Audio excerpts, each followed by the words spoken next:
Ladies and gentlemen of the jury, we will show that on December 15, 1995, Jim Seward maliciously and with premeditation killed Ryan Clacken and Locust Wheeler. We will show without doubt how he planned this well in advance of that day. We will show with video shot by the deceased that Jim Seward was and is a devious and cunning person, using the guise of psychic to perpetrate these horrible acts. The proceedings that summer turned out to be one of the greatest spectacles of Baroque County history. The trial attracted a strange assemblage of cult followers, ritual homicide fanatics, and others seeking to satisfy their morbid curiosities. Morbid Curiosities.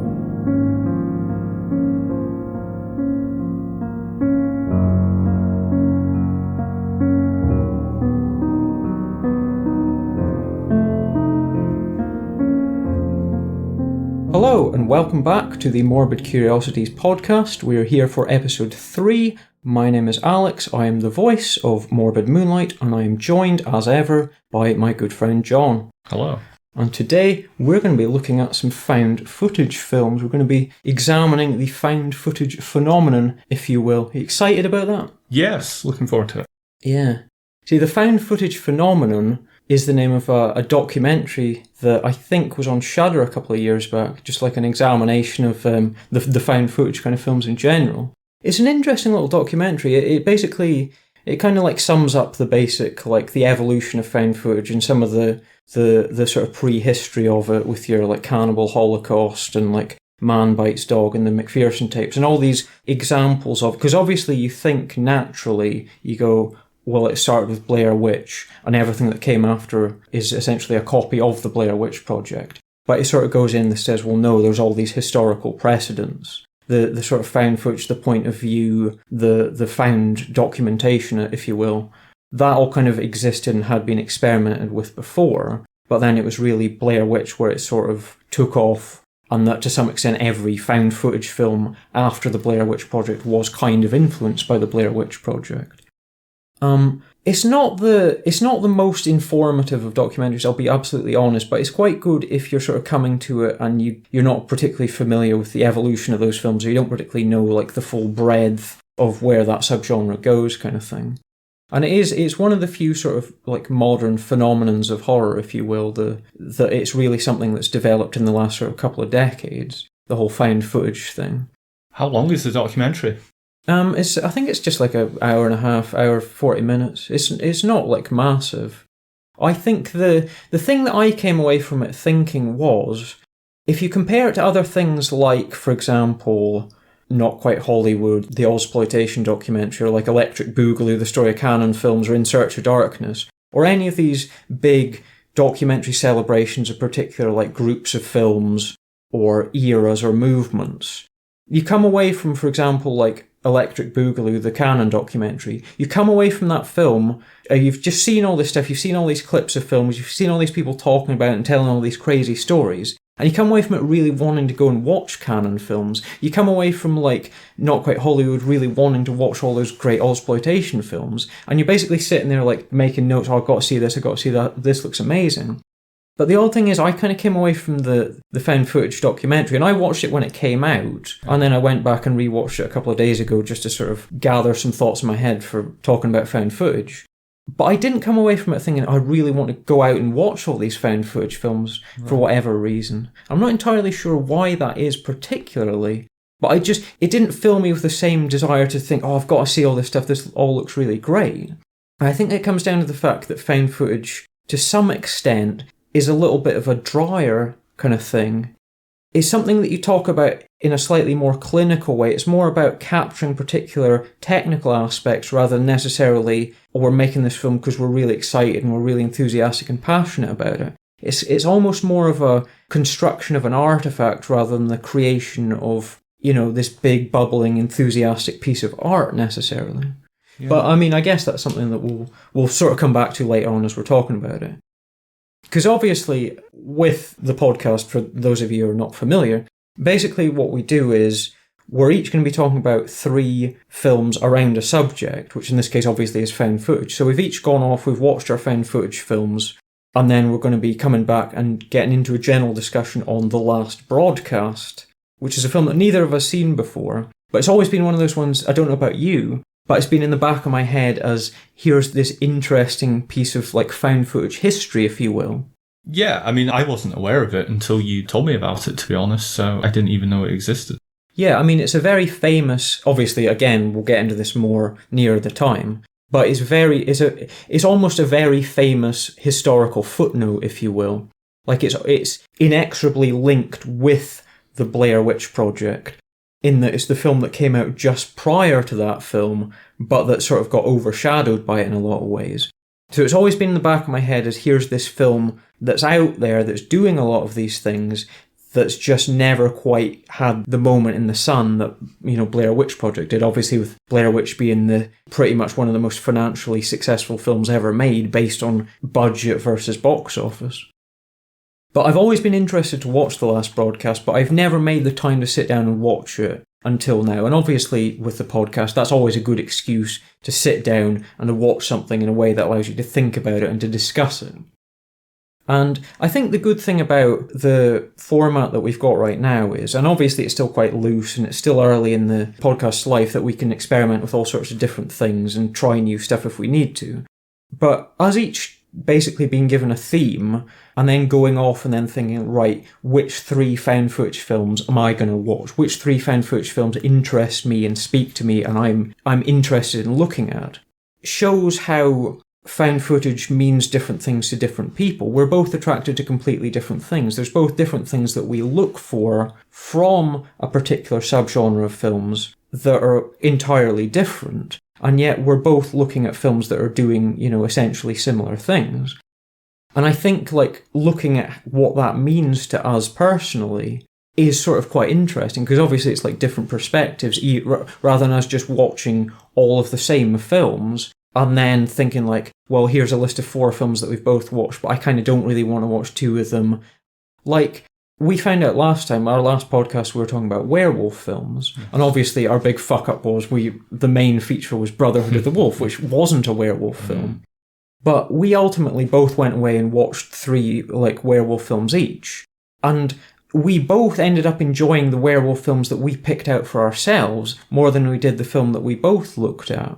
Which is an example of how we're drawn to particular different things each, whereas when we come together and try and find something that we can both agree on, that's ultimately less satisfying for whatever reason. Yeah, it's interesting. See, and then the good thing is as well, like, it allows you to sort of look at a theme like werewolves or like found footage without necessarily applying the kind of rigorous framework of here's my top 10 like werewolf films, or here's my top 10 found footage films, because necessarily general discussions around themes tends to be in the form of a, you know, list of the best. And in a lot of cases, those lists tend to involve discussions of the same basic films. Like any list of the best found footage films of all time, pretty much you're guaranteed you're going to have, you know, Blair Witch Project in there. Of course. You're going to have, you know, the other ones that keep cropping up, like whatever it might be, Paranormal Activity or, you know, who knows? But, you know, it'll involve the same films over and over again. Whereas I think being given the freedom to just explore from the vast catalogue of here's all these found footage films that have been made, that gives you a sort of freedom to go off and look at the stuff that's a little more interesting and a little more personal to you.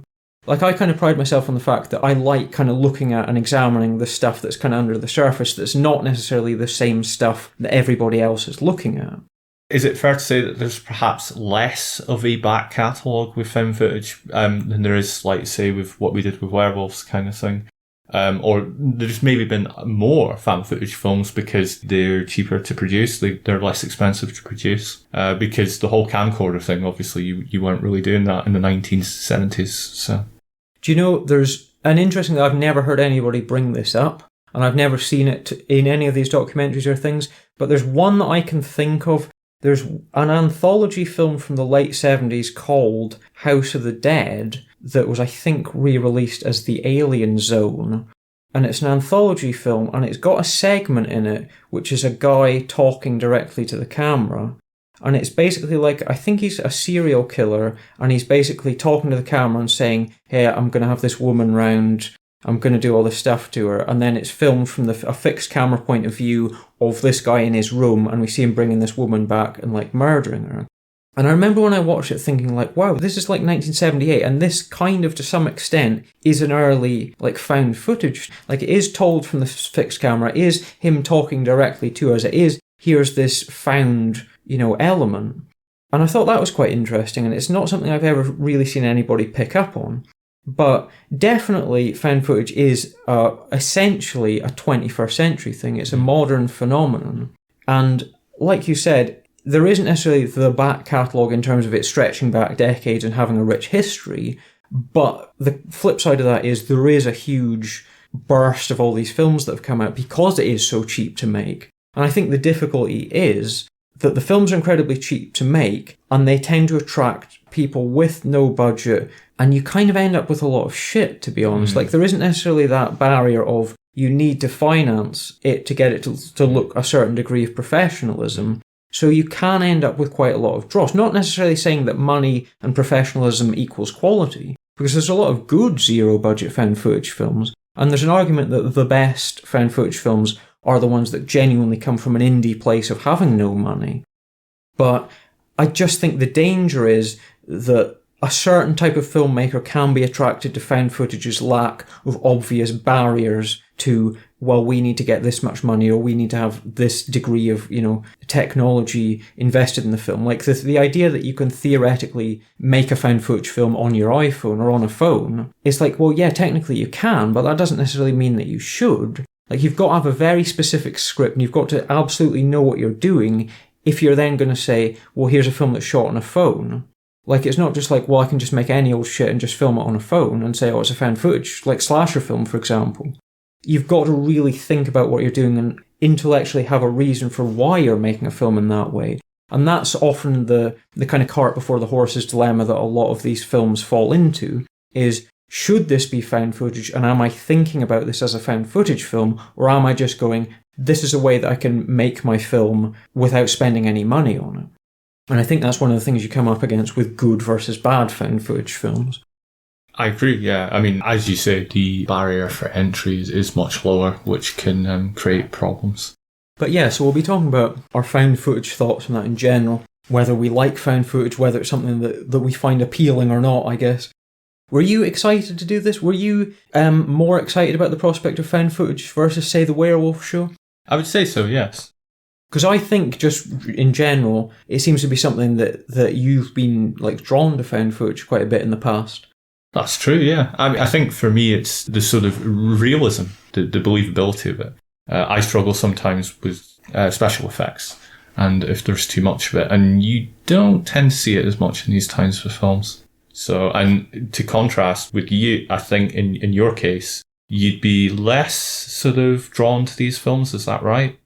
Well, personally, I've always been of the opinion, or more and more so, I start to realise what I'm looking for in films more and more. I don't crave realism from my horror films.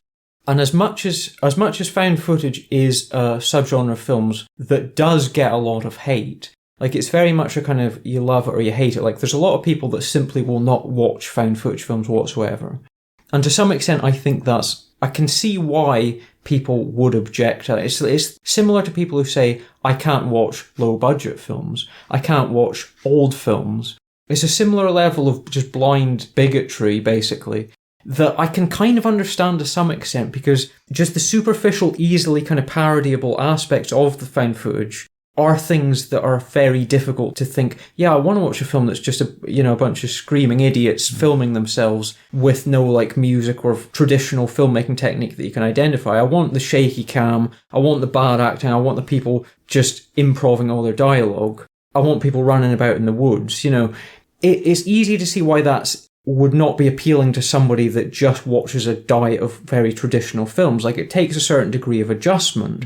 And there is the stigma of, just over the years, it's been done badly so many times, it's easy to see why that can be off-putting to some people. And there are certain cases with things like Paranormal Activity where people just simply don't get it, where it's just no matter what, people just go, Paranormal Activity, it's just that it's not for me, basically. I don't buy into the realism, it just seems like cheap, bad filmmaking. But my thing is, I give found footage a fair go, and there are found footage films that I really like. But again, my issue with found footage necessarily is I don't crave realism from horror films, I crave the complete opposite. Which is, the horror films that I like the most and that mean the most to me are the ones that are the most operatic and the most theatrical, and that have got the great music and the great filmmaking and the sort of great classical fantasy kind of elements. Stuff like Suspiria, stuff like Phantasm, Hellraiser, that's the stuff that really excites me, versus something that's more realistic and downbeat and, filmed in a way that's meant to look real. That doesn't necessarily speak to me, because I never have that thing of thinking like, oh wow, am I watching something that's real? Like, I think that's a fundamental misreading of a lot of found footage films, is the idea that you're meant to be taken in by the fact that, is this real? And the answer is no, it's not real. I don't think we've ever seen a found footage film that has been real.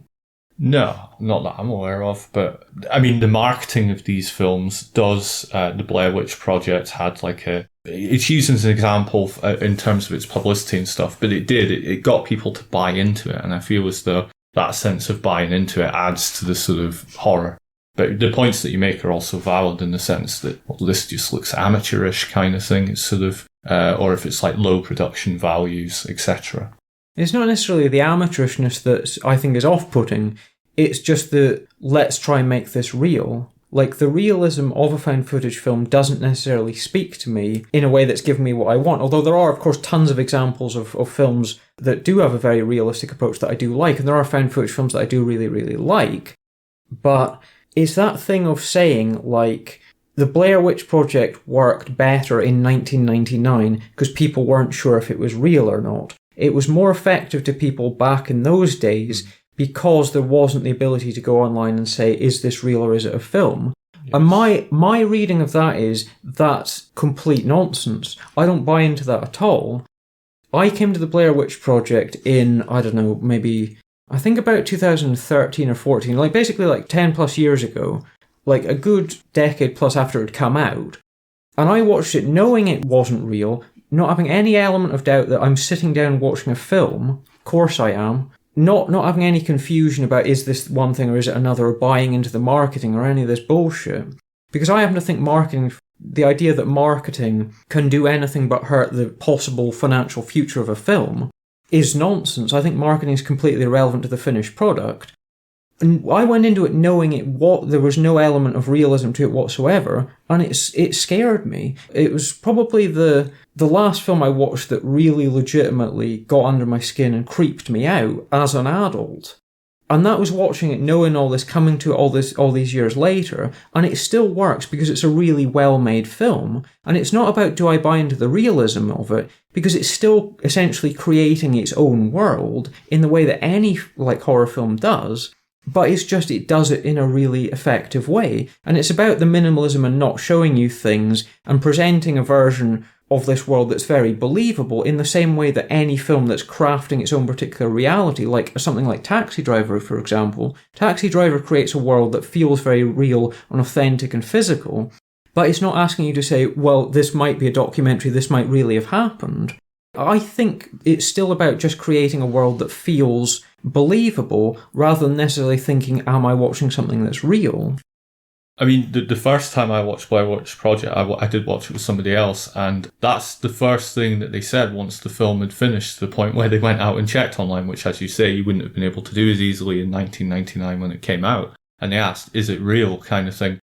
I believe there is a video on YouTube where there was a group of teenagers, I believe, that tried to sort of like reenact it, kind of thing. And the strange thing about it is the people that were involved in it, they all died within a short period of time. And it's hard to explain. It's odd. It's maybe just one of those like coincidences kind of thing, but it adds to the sort of mystique around the film kind of thing. Which is all well and good, but I think ultimately Blair Witch Project, and again, we're maybe getting ahead of ourselves massively here, but Blair Witch Project works because it's a really well-made film. It doesn't work because of a bunch of incidental gimmicks around it. I don't think the Blair Witch Project is a gimmick film. I think it's a really well-made, well-put-together, cleverly thought-out film that does everything absolutely for a reason. Like, I think Blair Witch Project is one of the best found footage. It's the best found footage film. It's the found footage film. It's the Jaws of its genre. It's the Halloween of its genre. It's the perfect example of this is how you do it and this is how it works. And it's not because of a gimmick. It's not because do you think it's real. It's because it's a fucking good film. Yes, I mean, it's certainly one of the best films of its genre. I don't dispute that.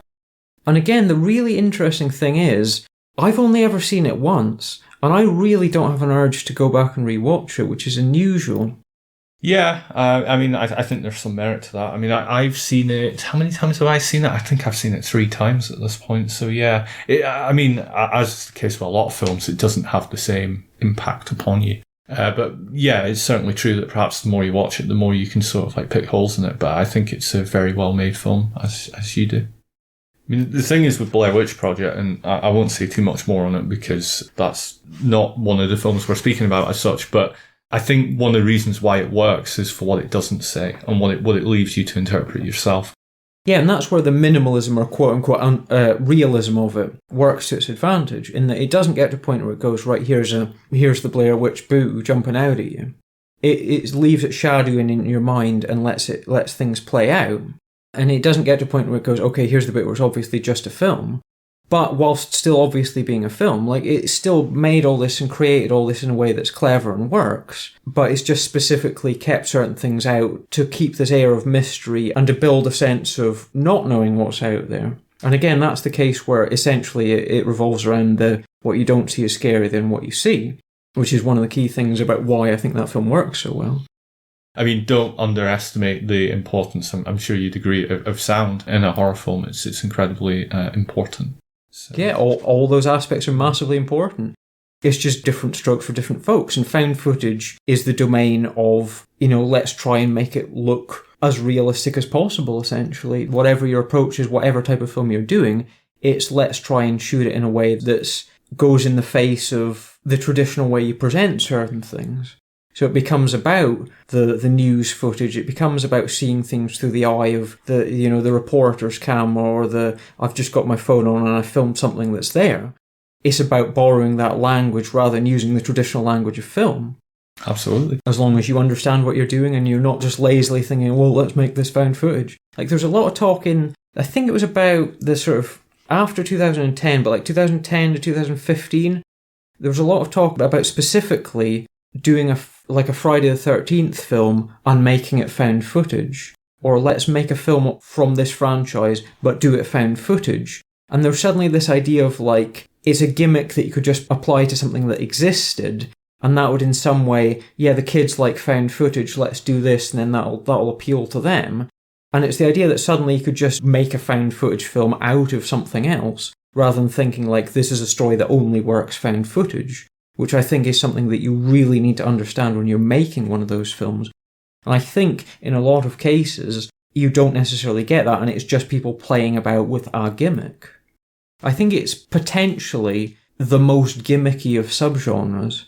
Like, you can't really watch a found footage film without some part of your brain mentally analysing how well is this creating its particular reality, as opposed to necessarily meshing with characters and storytelling and, atmosphere and vibe.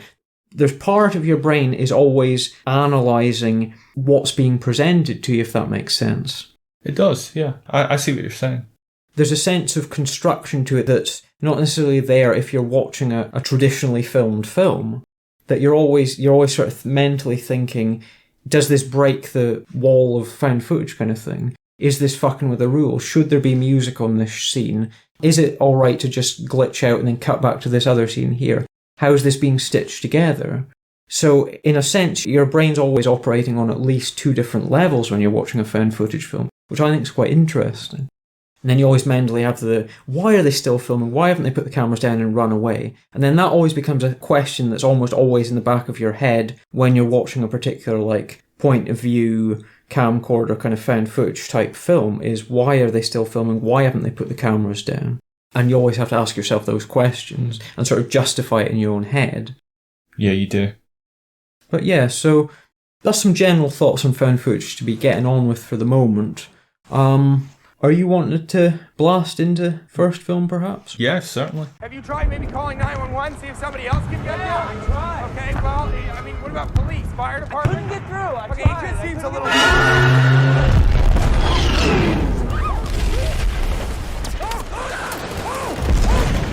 So the first film that I'm going to review for this fan footage episode is Cloverfield. So Cloverfield came out in 2008. It's directed by Matt Reeves, who also directed the newest Batman film.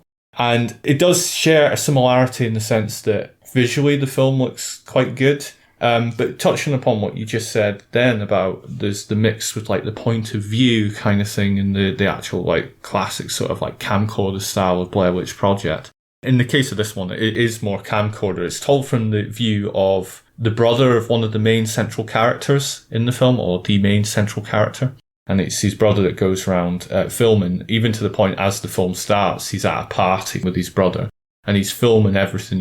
He actually goes up to a woman kind of thing, and she doesn't like him asking him all these questions and stuff. It's quite, immediately, right off the bat, you're thinking, I don't really like these characters. And unfortunately, that's a problem that affects the entire film. Unlikable characters. Yes, unfortunately. And it's a familiar trend, perhaps, with this genre.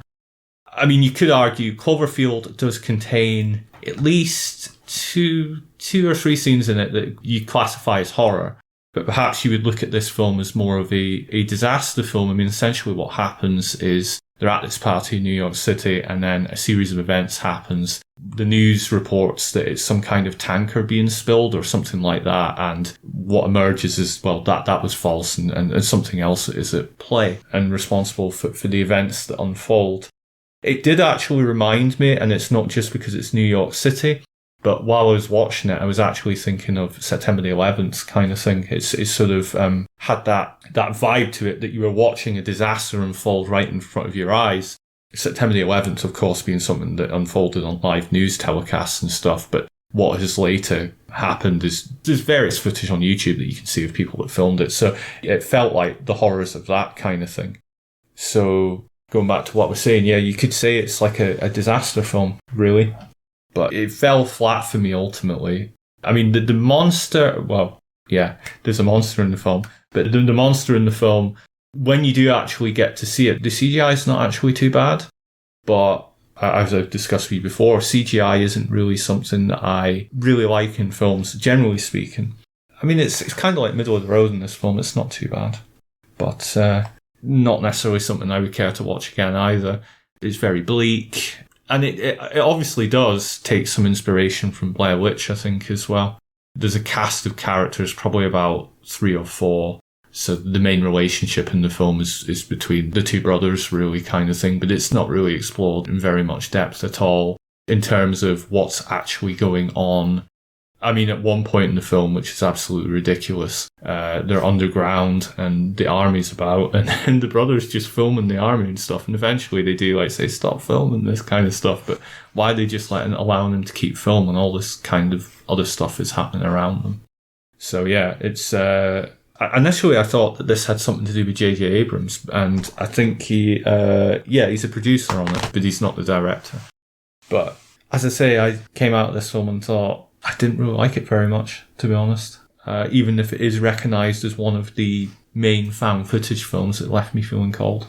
And for that reason, in terms of a score, I gave it a 3 out of 10. So it's... That's very low. It's low, isn't it? But it's just... The only thing I can say about it is visually it looks quite good in certain instances, which on the basis of the Matt Reeves films that I've seen, that seems to be something that he does, So this is to do with like spectacle and it being like a blockbuster type film? Yes. And is that not what you're going to a film like that for, necessarily?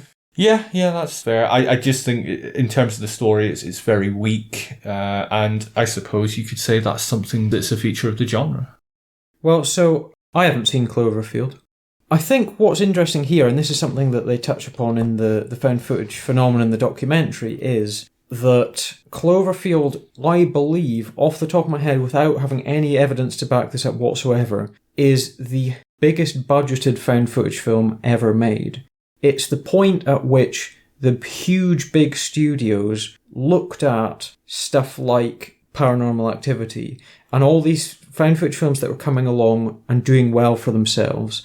And huge studios were thinking, we've got to get in on some of that. And this is the point where you start getting things being made that were found footage, but that weren't coming from the same place that things like the Blair Witch Project and Paranormal Activity were coming from, which was the genuine indie place, the genuine low budget, no money, pure talent, pure enthusiasm, pure desire to create something unique. It's like really sanitized, safe, mainstream, like punk music or something. And it's that argument that it really lacks the genuine passion and energy and sort of indie enthusiasm of what found footage should be. And the argument is that if you spend a shit ton of money on a found footage film, it's no longer got the heart of what those films should be about. Like, found footage is something that should be, it's the great democratizer of film. It's that here's a type of storytelling that's open to anybody. And the idea that found footage, the appeal, like, what were we talking about? What's the main appeal of found footage? The realism. The desire that you're creating something realistic. Yeah. And so you're not going to watch Cloverfield and think, am I watching something that's real? Did this actually happen? Because of course you're not. You're watching a huge multi-million-dollar budget blockbuster. You're not thinking, oh, was New York destroyed by a giant monster? You're just watching a spectacle that's been filmed in a way that borrows the language of these genuine, like, low-budget films.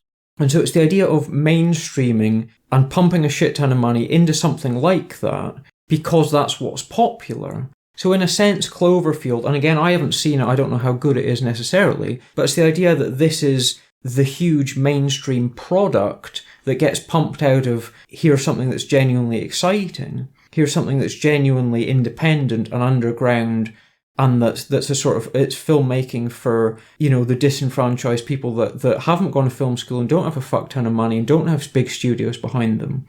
So it's a sense that it's this huge hollow thing that's using the found footage just purely 100% as a gimmick. I mean, I think it did spawn some other films, such as, I think Section 9 was another one, which was like set in South Africa or something, and it didn't have as big a budget as this one, but it did seem kind of like it wasn't an indie film kind of thing. I actually think in the case of Cloverfield, the marketing is more disturbing and it's also more effective than the actual film is. Because again, it's a case of what you can't see. I think the CGI sort of, for me, it just sort of like disconnected me from it kind of thing. So you're watching like big CGI spectacles shot in a found footage way. So like, where's the realism there? What are you getting from that? I mean, there's some fairly decent effects, I guess, in certain elements. But as I say, as a story, it's just not very fleshed out. It's just like, if I was going to be very cynical, it's like what you'd expect from someone like Michael Bay. It's like explosions, this, that, and the other. That, and as you quite rightly say, that doesn't really gel with a found footage film very well. It's the absolute antithesis of that. So. And it's essentially coming out of a basic, like, one line, one of those, like, X meets Y kind of pictures, like, Godzilla meets the Blair Witch Project. It's like, what would happen if we made one of these big kaiju films, but shot at found footage? So then it just becomes about, what if we did this, but what if we did Ginger Snaps, but set it in the 18th century? And you just end up with something that's just, here's a pure gimmick. Here's a pure, wouldn't this be fun? Wouldn't this be odd? Wouldn't this be quirky? And it's not necessarily, it's looking at what if this type of film met that type of film, rather than necessarily going with something like the Blair Witch Project, where it's not how do we sit down and create, here's this film meets that film. It's genuinely, we've got a really interesting story and a way to tell it's unique and different and it crackles and it's got life to it. I don't really know either what found footage really adds to a film like this kind of thing. I mean, fundamentally, if you cut the found footage element out of it... Well, then it would just be like Godzilla or something, wouldn't it? It would just be another one of those films that's been done before. And again, like I was talking about back with In a Violent Nature, the slasher film that's filmed from the point of view of the killer, it basically becomes about how do we breathe life into this thing that's been done to death? Well, what can we do with a kaiju film, like a big monster film that's never been done before? Well, let's shoot it found footage in a way that borrows the language of, like, 9/11, for example. What if 9/11 wasn't a terrorist attack? What if it was Godzilla? And then it becomes about, well, there's a couple of things you can mesh together and say, oh, we're drawing on this imagery, we're using all this kind of thing. But then ultimately it just becomes, like you said, a big Michael Bay disaster CGI, big effects, things blowing up film, but it's filmed in a sort of odd, gimmicky way. And I get that you can reverse engineer and slot in the logical justification for something like that, like saying like Godzilla's terrorist attack. Like, yeah, I can see how that works. I can see you can rationalize that and justify that and make it make sense.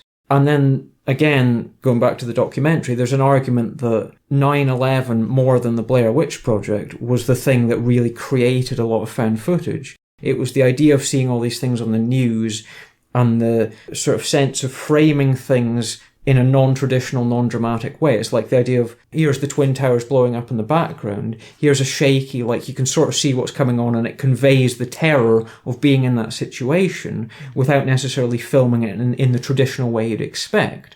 And it's the idea that seeing news footage of stuff like 9/11 was the thing that led more people to say, what if we filmed something in a way that drew on that language? And the language of like war zone photography and shit you see on the news, like even going all the way back to Cannibal Holocaust in 1980, the great godfather of like found footage films, that was a film that went, well, you can get away with like insane violence and people being shot and executions and gore and dead children, piles of bodies on the news and shit. But then the minute we show Jason Voorhees cutting somebody's head off, the censors go, there's no way we can have that. And it's the idea that you can draw on like news photography, and you can draw on stuff that's on the news and documentaries and stuff, and you can get away with things because it's not presented in a way that looks like cinematic violence. It's the idea that that's somehow more shocking and more impactful. And that a lot of the sort of great growth of found footage, it wasn't a case of like, here's Blair Witch, here's a fuck ton of imitators. It was a slow step-by-step thing. It was a step-by-step thing of the news, the 9/11, the impacting of like a sort of cultural desensitization to violence side by side with a sort of rising anger and a sense of wanting to see, people getting punished. And that's where you get to things like found footage and like the torture porny type films, how that sort of slots together. But then by Cloverfield and the paranormal activity phase of found footage, you've lost some of that anger, and you've got to the sense of these films are making a shit ton of money, we need to capitalise on that. So a lot of these later films become more gimmicky and become more about doing things in a particular way, rather than trying to capture that raw immediacy of some of the earlier found footage films. Do you get that sense of it's a cynical kind of hollow thing, or is it just like... I mean, I didn't think about that until I'd spoken about it with you, but yeah, I think that would be fair. That, as you've said, it's just big budget found footage. Does that really work? Not really in this case. I'm not saying it couldn't work, but in this case it does not. Well, it's interesting that, because I'm going to start things off by going the complete opposite end of the spectrum. I'm going to 2015 for a film called Be My Cat, a film for Anne. Hello, Anne. My name is Adrian. I'm from Romania, and I want to make a movie with you. My movie is called Be My Cat, because I love cats. And I wrote a script, and first I needed a great actress to play the leading role, and for years I could not find that actress, and now, oh my God, I saw you in Dark Knight Rises, and I saw you playing that Catwoman in that suit, oh my God, that lovable cat suit, and I in that moment I thought, oh my God, this is it. You're Anne, you're my actress. I need to work with you to make this movie. So this is a Romanian film, written, directed by and starring Mr. Adrian Tofi. So the basic plot of this film is, it's this weird loner guy who we are introduced to living at home with his mother. We are first introduced to him as, he's somebody that wants to make films. He's somebody that sees himself as the great director. So it's him filming himself talking directly to camera. And he is obsessed with the actress Anne Hathaway. And it becomes about him filming himself whilst speaking to Anne Hathaway. So it becomes about he's obsessed with this actress, and his obsession is he wants to write and direct the perfect film vehicle for Anne Hathaway to star in, but he's a weird, loner, quirky nobody who lives in Romania. So what he does is he contrives a situation whereby he's auditioning actresses for a part in this film. So what he's going to do is he's going to act out scenes in his film with these actresses, put this tape together, send it off to Anne Hathaway and say, hey, Anne Hathaway, I'm your biggest fan. I really want you to be in my film. Here's an example of what it's going to be like. And she's going to see this and go, wow, this is amazing. You're great. Come to Hollywood with me. You're going to be big and famous. And you can guess how well that turns out, obviously. So obviously what happens is he's kind of crazy. So he's got all these obsessions and he gets these actresses to audition with him. And very early on, it becomes clear that he's essentially absolutely nuts for one, but he's essentially working out a series of like psychological like mind games with all these actresses. Like he's fucking with them. He's having to prove himself. He's doing asides to the camera talking to Anne Hathaway. And the logic of Anne Hathaway is he says, oh, I saw you in The Dark Knight Rises, where she plays Catwoman. So it becomes about, I then want her to be my cat, essentially. So in this part, she's playing like a Catwoman type character. So it becomes about this weird like fetish obsession thing that he's got in his head. And then obviously it's a horror film that he wants to direct. It's a horror film about a director that wants to make a film. So it becomes this weird metatextual thing. You've got all these different levels of, here's this guy making a film about this actress that he's obsessed with, that he's also written, directed, and starred in. So it's an interesting, all these different levels and stuff going on. There's a few kind of problems that I've got with this. First off, it is genuinely incredibly low budget. It's incredibly low budget and cheap to the point where it's kind of hard to accept that anybody in this situation would ever remotely think that here's a guy that in any way is ever going to make a film. Because he basically does get a few actresses to come and audition for him. And the reality is, you'd come and you'd see this guy and you'd go, fuck no, I'm not doing this, he's absolutely insane. Because he can barely string together a sentence, this guy is so nuts. It's just him like rambling, going off on big soliloquies. He does a lot of repetition of stuff, like when he's talking to camera.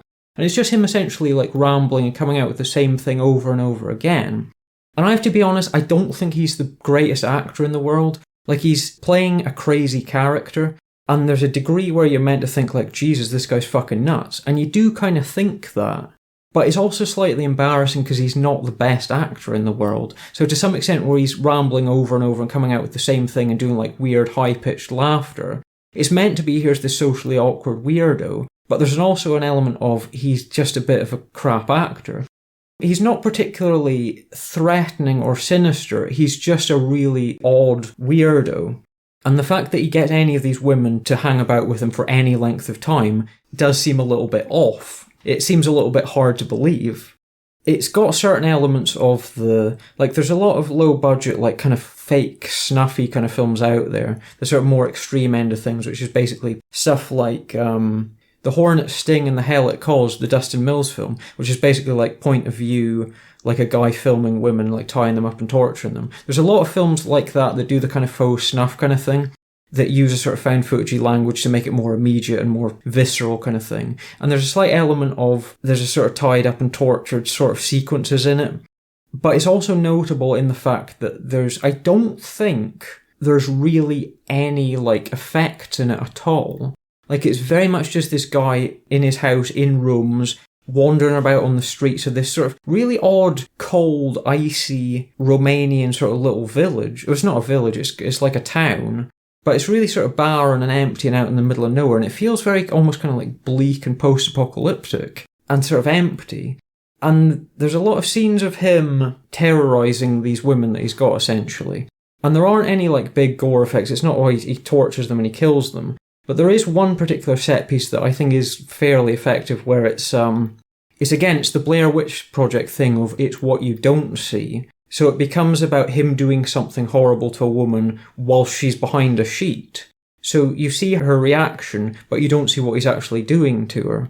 So there's an element of that, and again, it becomes a clever way of thinking, we don't have a budget for like gore effects or anything, so let's shoot it in a way that's off screen. And so it sort of maximises the no-budget approach in a way that sort of works in this instance. But I think the main problem that I've got with the whole film in general is I don't buy the reality of this character is doing any of this thing in a way that works believably with any of these women.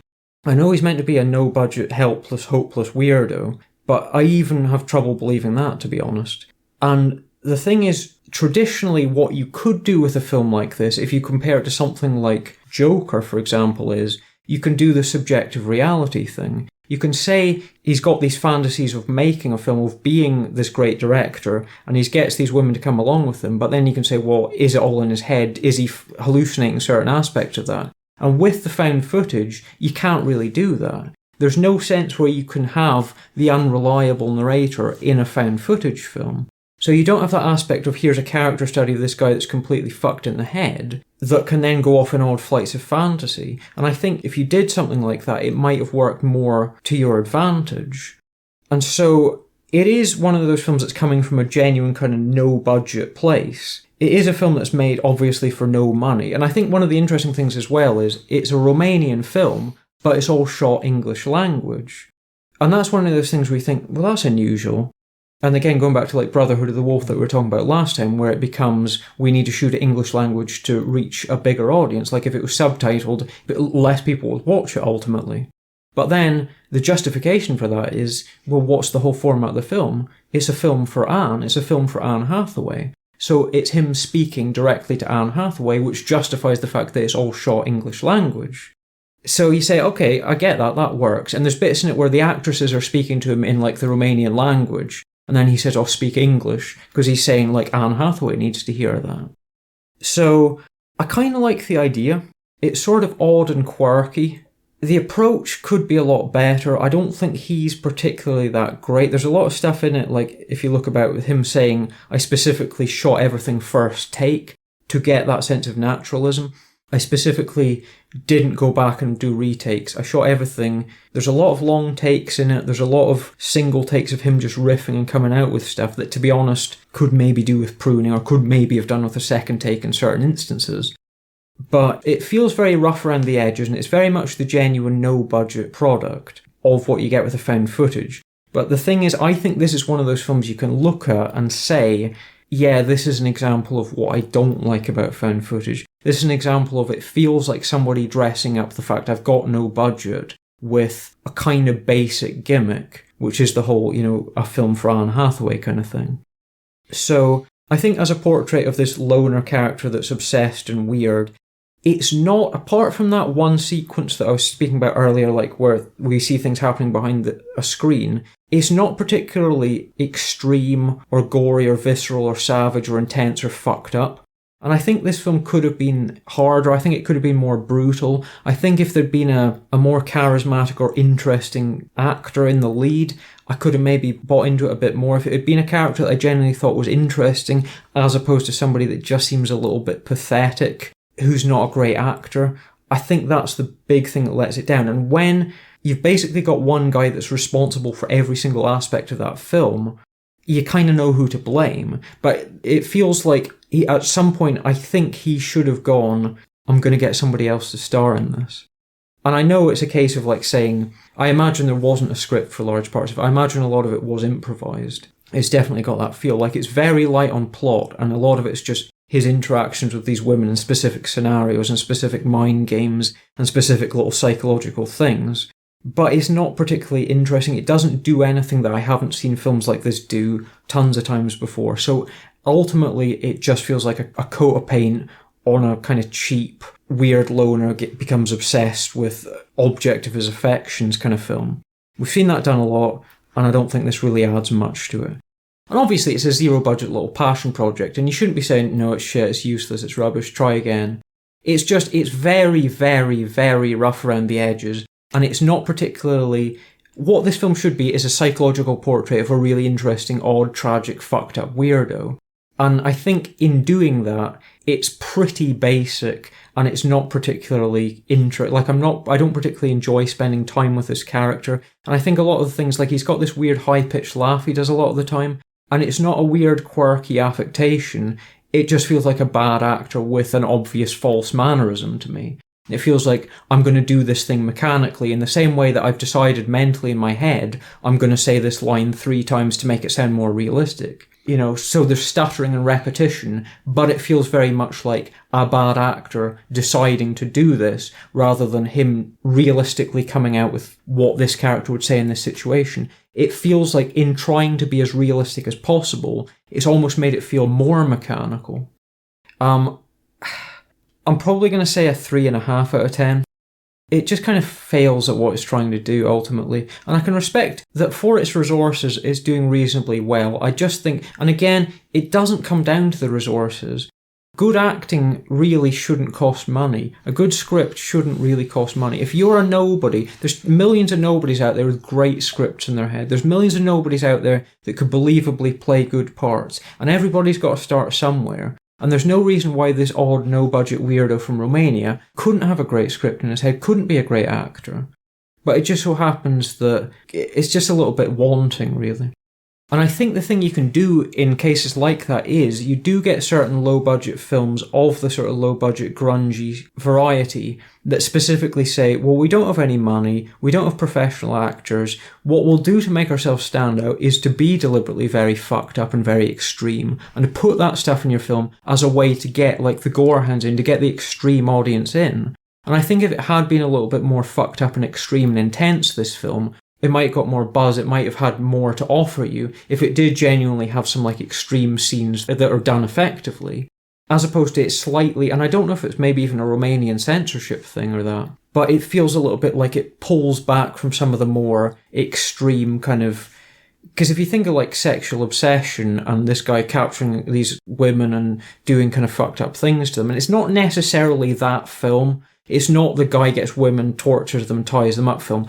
But if it pushed the psychology of that character more into darker places and made him more threatening and more sinister rather than just making him tragic and pathetic, I think it might have had more to offer you. Would you mind getting inside the oven to clean it? I'm sorry? I'm too big. I can't reach back there. The kitchen's got to be clean. The oven's off. Yeah, sure. Yeah, sure. Get farther in there. All the way in. Okay. I'll star in your movie. Second film then for myself is M. Night Shyamalan film. Pronounce his name properly, Yeah. come on. M. Night Shyamalan? Is that right? Shyamalan? No, Shyamalan? Yeah. Okay. So, The Visit. So, a 2015 film. So, I was inspired to make this choice because not that long ago I went to see Trapped with You in the cinema and I thought, oh, well, let's see what else Shyamalan's made. Although it was kind of like the same way I got to Cloverfield. I just went looking found footage films kind of thing and this one came up. So I was like, okay. See, there's a couple of things there right before we even get started. What's happened there is what you're doing is one of those things like you get on IMDb, where if you go looking for things, it'll be weighted towards the stuff that there's more discussion around. It'll be weighted towards the stuff that there's more interaction with, which is the higher budget stuff. So it's not necessarily fairly weighted in terms of quality. It becomes about, here's the films that more people have seen, which is why these films get talked about more. Which is why I often think the more interesting stuff is if you go right across the spectrum and sort of look at the kind of smaller things. Like if you look at any like top 10 lists or like lists in general, it'll always be weighted more towards things that more people have seen. Which is why, for example, like tons of top 10 lists that I've seen, like best horror films of 2023, were all, here's a list of 10 theatrically released horror films. And basically, in my opinion, or I think last year definitely, very few of the films that I liked from last year were theatrical films. It was the stranger, odder stuff. It was the stuff that was on streaming. It was the stuff that you could only find obscure, weird, odd, like, discs of. Whereas a lot of general horror film discourse tends to be around the bigger stuff, the more well-known stuff. And that's not to say that that's the better stuff, but that's the stuff that you'll see coming up again and again. Well, I must confess, that's what I did. I held my hands up. I went and looked on IMDb, and it was like top 100 found footage films, something like that. And for whatever reason, I don't know if it was in terms of order of ranking, in terms of enjoyment, but Cloverfield was towards the top. And as we've already discussed, it wasn't for me. So, The Visit then. Sorry, am I right in thinking, was Trap the first M. Night Shyamalan film you'd seen? That's correct, yeah. Well, that's really interesting, because he's a guy that's been around for a long time and he's made a lot of films. Yeah, The Visit, anyway. So, basic bit about the plot. It's about a mother with 2 kids, and she goes away on a cruise and sends them to the grandparents. So they go with the grandparents for about, I think it's about a week kind of thing, and events unfold. And it's, I mean, to go back to what you said earlier, I think this is more like through sort of like a point of view, sort of more than sort of like strictly found footage kind of thing, although there are elements of that to it. But I think what this film has, what Trap has as well, and this is a really generic thing for me to say, and I've only seen 2 of his films, but he seems to be like the master of having like suspense in these films kind of thing. I think Trap has that suspense. This also has it. It has a story that is, for the most part, is compelling, I would say. And there is one particular like nasty jump scare in the actual film, which I didn't like too much kind of thing, even though you could say, well, how could you not see that coming? But I didn't. So I think some of the sort of discussion around the film, because, well, you won't look at like elderly people the same way again kind of thing. That's like the hyperbolic sort of like take. So, I mean, is this a film that you're familiar with yourself? I'm familiar with it without having seen it. Ah, okay. Like, I've heard a lot about it, and I've heard people talk about it. And I think where it comes up in discussions is, it's the film that sort of signified a turning point in M. Night Shyamalan's career. It signalled a lot of people saying that it seemed like, here's M. Night Shyamalan back on track, after doing a lot of like stuff like The Happening, The Last Airbender, After Earth, like shit bomb after shit bomb, like just disasters. Like, by the point he became an absolute joke, this was the first film that came along that people started saying, hey, this is actually not too bad. This seems like a bit of a return to form for M. Night Shyamalan.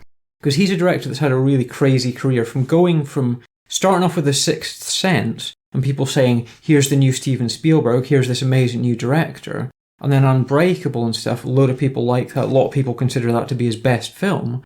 And then even stuff like Signs, The Village, has got, its defenders. But then it was like Lady in the Water, and, it just sort of went from being this amazing guy to suddenly bombing and being this punchline, basically, being everybody sees him as a joke. And like, oh, where's your twist, M. Night Shyamalan? And it was amazing how quickly everybody sort of turned on him and sort of abandoned him. But at the same time, here's M. Night Shyamalan, a guy who's made almost 20 films in the last 25 years, who's consistently still getting funding, still getting his films made, some of which more recently have been adaptations, but he's somebody that can still consistently make, especially in the last 10 years, these interesting, odd, mid-budget films that sort of work and find an audience and make their money back. More recently, we've had Old, we've had Knock at the Cabin, Trap, obviously, like you said. And The Visit, I think, was the beginning of, here's a new phase in M. Night Shyamalan's career, where he's gone from doing bigger budget stuff like The Last Airbender, big adaptation of like a well-known anime, to suddenly, here's a guy that's making smaller budget films with good scripts. So in that respect, I think it's perhaps an important film if you're looking at M. Night Shyamalan's career in general. Yeah, I mean, I'm not as, well, as you say, what was that, like 20 films in 25 years? Is that right? Something like that, yeah. So that's an extensive... At least 15, anyway. Well, I wasn't as familiar or perhaps aware, but as well as the suspense in the film, he does, in contrast to the first film I talked about, he does give the characters a backstory, particularly the 2 children. I mean, it's the 2 children and the grandparents. They're the main stars of this film. The mother is sort of involved, but not as much. He's always been quite pro-family in his film, Shyamalan, which is one of the things I like the most about him, actually, is he's always had that sense of the importance of family and, those characters sort of sticking out for each other, and positive, moral messages in a lot of his films, which is something that's easy to deride and look at and sort of laugh at, especially in today's everything's just cynical nihilism and nothing matters and everything's bleak and families hate each other and tear themselves apart and that's entertainment. But M. Night Shyamalan's somebody that's got a more positive view and a less cynical, less the traditionally cynical American outlook on life. And I think that's one of the things that I come back to with his films as being, that's actually genuinely quite impressive and quite interesting, and it stands out just because nobody else is doing that. I agree. As I say, I think the criticism of this film that I've seen, one of the main criticisms of this film, why they didn't like it, is because they thought, well, where's the horror in the film? And yet, I mean, there clearly is a few scenes I can think of where there's horror in the film kind of thing. I mean, it is unsettling, so as for that, perhaps not fair, I don't think. And I think what's interesting is, if you look at that, that's almost M. Night Shyamalan kind of not necessarily doing the reverse, but going along the traditional filmmaking journey in quite a different way, in that often what you look at, there's this old mantra in filmmaking, which is the way that you break out as a director is, if you start off making a really good low-budget horror film, that makes tons of money, because horror films have always been profitable based on they don't cost much to make, and they always got that audience, and it's easy to make your money back on a good horror film. So you start off making a low-budget horror film, if you're, Scott Derrickson, you're Sam Raimi, you're any of these people. You make a low-budget horror film, and then you go on to, your next film's got twice the budget, and then you keep going on, you get bigger and bigger, and then you end up making blockbusters. And there's a lot of modern directors that have started off doing that, and then worked their way up. And it's interesting that M. Night Shyamalan started off, did The Sixth Sense, then he went on, got bigger and bigger and bigger, and the bigger and bigger his films got, and the more budget he was getting, the more his films were flopping. Like Last Airbender, a huge film after a big budget CGI, like sci-fi film with Will Smith in it. Disaster. And then, so what does he do to rebirth himself? Goes right back to the beginning, low budget, found footage horror film with a good script. And then that does well, and then he builds from there, and he basically, looking at it, it's like it's a second phase of his career that starts off with the let's make a low-budget horror film and then build up, and then the next one costs a little bit more, and then it gets bigger and bigger and bigger. And then he's gone from there, the more traditional, let's make these interesting, I've got a good idea for a film, I've got a property I'm interested in adapting, rather than just going, well, I've made a couple of low-budget horror films, now let's direct a Marvel film, now let's do a huge big-budget blockbuster. M. Night Shyamalan's somebody that's stuck to the mid-budget, interesting, ideas-driven films. And I think that's pretty admirable, especially when you look back and you can say, well, I tried doing the big-budget thing, and it didn't work out so well. So if he just sticks to making films along this line, like I actually happen to think, I really like Trap, to be honest. I know a lot of people criticise it and that, or say, well, the ending's not very good. But it's one of the films that I've enjoyed more this year because I've just genuinely found it interesting and compelling, and a good script and a good old-fashioned story. Yeah, I mean, I thought it was, well... you were kind of down on the ending, it was you? below average. Yeah, it was like a film of two halves. The first half of it was good, but then it sort of fell off. I enjoyed this movie more than I did Trap, actually, because I felt like the story was more cohesive, ultimately. So... of the two Shyamalan films I've seen, this is the best one, which isn't saying much because I've only seen two. But I mean, as far as a rating that I'm going to give it, I would say a 6 out of 10 on this one for me. So above average. It's in contrast to the first film. It tells a story that's actually interesting. It's got a good script. It's sort of, I mean, it maybe doesn't have all the bells and whistles that some people would like of, oh, well, this isn't really like True Terror, etc. But I mean, I think there's some elements of it, as I say. See, I think at the moment, for me, M. Night Shyamalan's a 7 out of 10 director. I think he's a pretty solid 7 out of 10. Like, Old came out 2021. For me, it was a 7 out of 10. Knock at the Cabin came out last year, 7 out of 10. And now Trap this year, for me, was a 7 out of 10. Right. Like, for me, he's hitting consistently and again, that's 3 quite interesting, fairly intelligent, well-made films in the last, 4 years. Like, I can't think of any director of any note that I could compare that to. Like, films from well-known directors these days seem to be these huge lumbering beasts that take years and years to make. Like, we're talking about Christoph Gans last episode, who's made 4 films in the last 20 years, basically. What's the dude been up to? Whereas M. Night Shyamalan's, tripled that.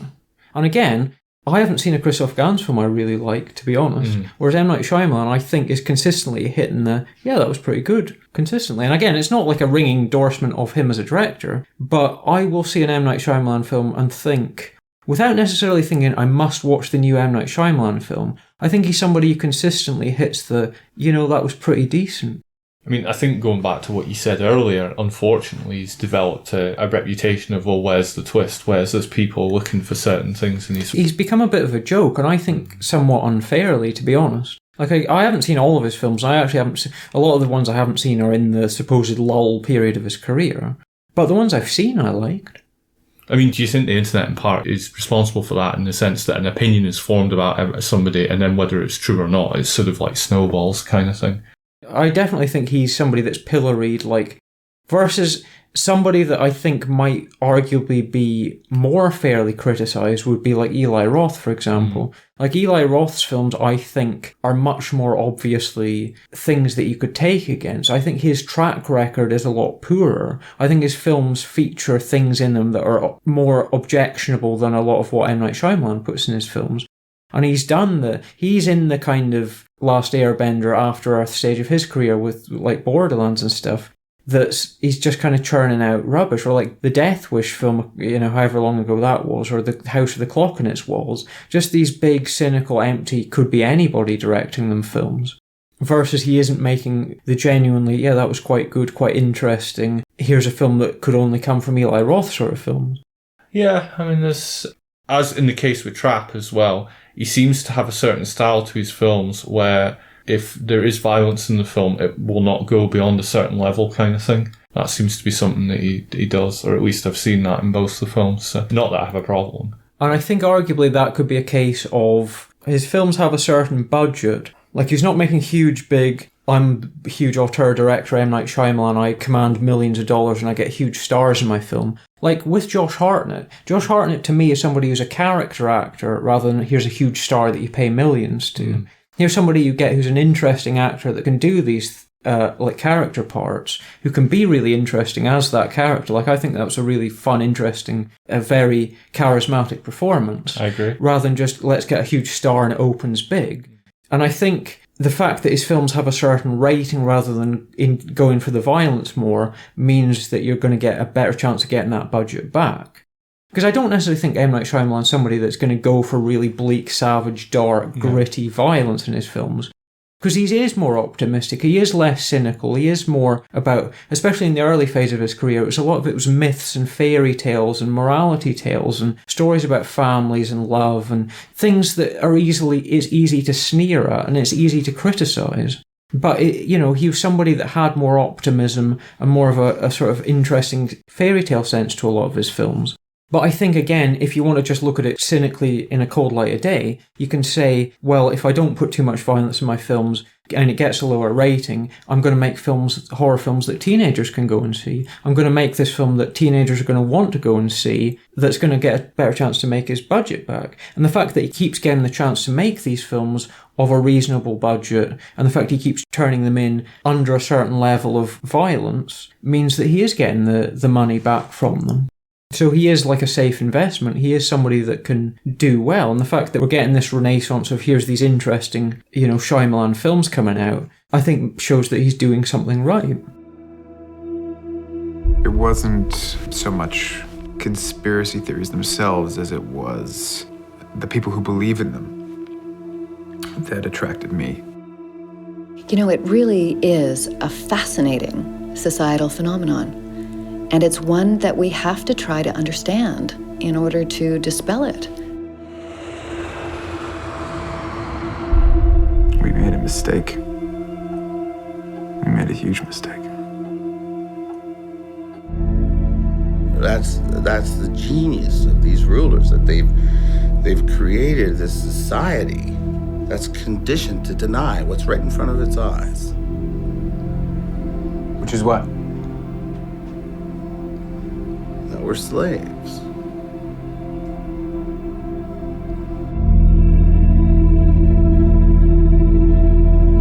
So next up for me is going to be going from 2015 back to 2014, a film called The Conspiracy from director Christopher McBride, who I believe, and I don't absolutely know this for sure, but I think he's Canadian. I know for a fact the film itself is Canadian. So the basic plot of this one is this is the mockumentary side of found footage. This is you're watching a constructed documentary, essentially. So it's about these two filmmakers who are going to make a documentary on this bizarre local conspiracy theorist nutcase called Terence G, who's this kind of traditional outsider, like long hair. They go into his house and film him, and it's all like the windows are taped up. He's got like newspaper clippings everywhere. He's coming out with all this like crazy, oh, this is tied to this conspiracy that, you know, just that traditional kind of slightly grotesque version of that sort of character that believes all this stuff.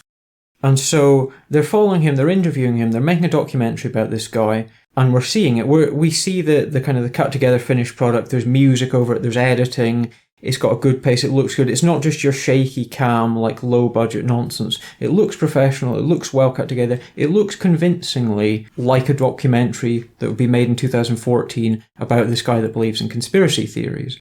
And then, of course, what happens is this character then goes missing. He's out one day decrying all these terrible things that are going on. Oh, the government's responsible for this. Did you know this is tied to this? I can prove this kind of thing. And then what happens to those kind of guys? They go missing. And then these two filmmakers go, well, what the fuck happened to him? Where's he gone?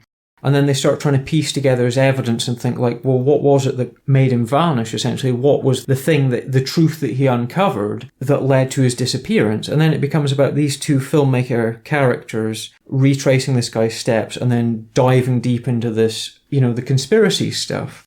And I've got to say right away, great idea for a film. Mm. I really like the idea of delving deep into something and uncovering all these truths and finding out that there's all this sinister stuff going on under the surface. Like in real life, like genuinely, that's the sort of stuff that really interests me and really gets my brain going. And I've watched tons of documentaries that are quite believably like how this film starts off. And the idea of doing a version of that that's sort of horror and that then suggests that there's something even darker and even more sinister underneath, to me is very attractive.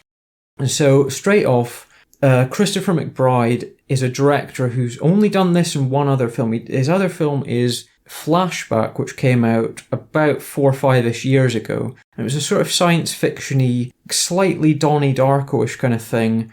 And it was a really, really fantastic film. It was a Canadian film, really great high concept, smart, interesting, well made, amazing music. And the amazing music came courtesy of a guy called Anthony Scott Burns. And Anthony Scott Burns, if you know, is the director of a film called Come True. Canadian classic, one of my favourite films made in the last 20 odd years. Yeah. So Christopher McBride and Anthony Scott Burns kind of have this creative history, like they know each other, they get on, they're friends, they're fellow Canadian filmmakers. So there's that interesting background going on, and there's quite a few people, similar kind of behind the scenes names in the making of this film. And obviously this is his first film. It's lower budget, but it still looks professional. It's not just like we've got no budget, we'll just make this documentary and it just looks like, you know, shaky, low budget nonsense. It looks believable for what it is. I really like the central idea. It's entirely like convincing. The constructed reality that it builds of these characters going down the rabbit hole I think is really interesting. I always think those stories are fascinating. The idea of characters going deep under the surface and getting lost in the quest for truth. And then thinking, well, what does it mean to ourselves? And those moments where you go like, fuck this, I'm not having anything to do with this.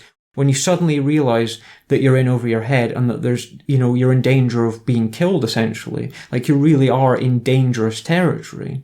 And I think dramatising that and dramatising that quest for the truth in a way that promises it's going to get really dark and go to really interesting places is something that really, really clicks for me.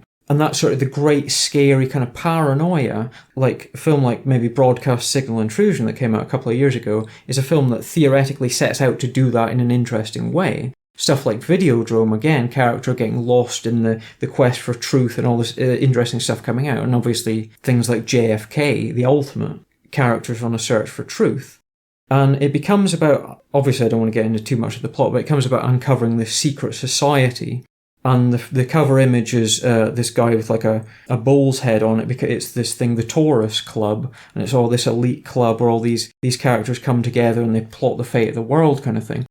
And it's the idea of exploring that through a sort of horror dark lens, and it's really, really well put together.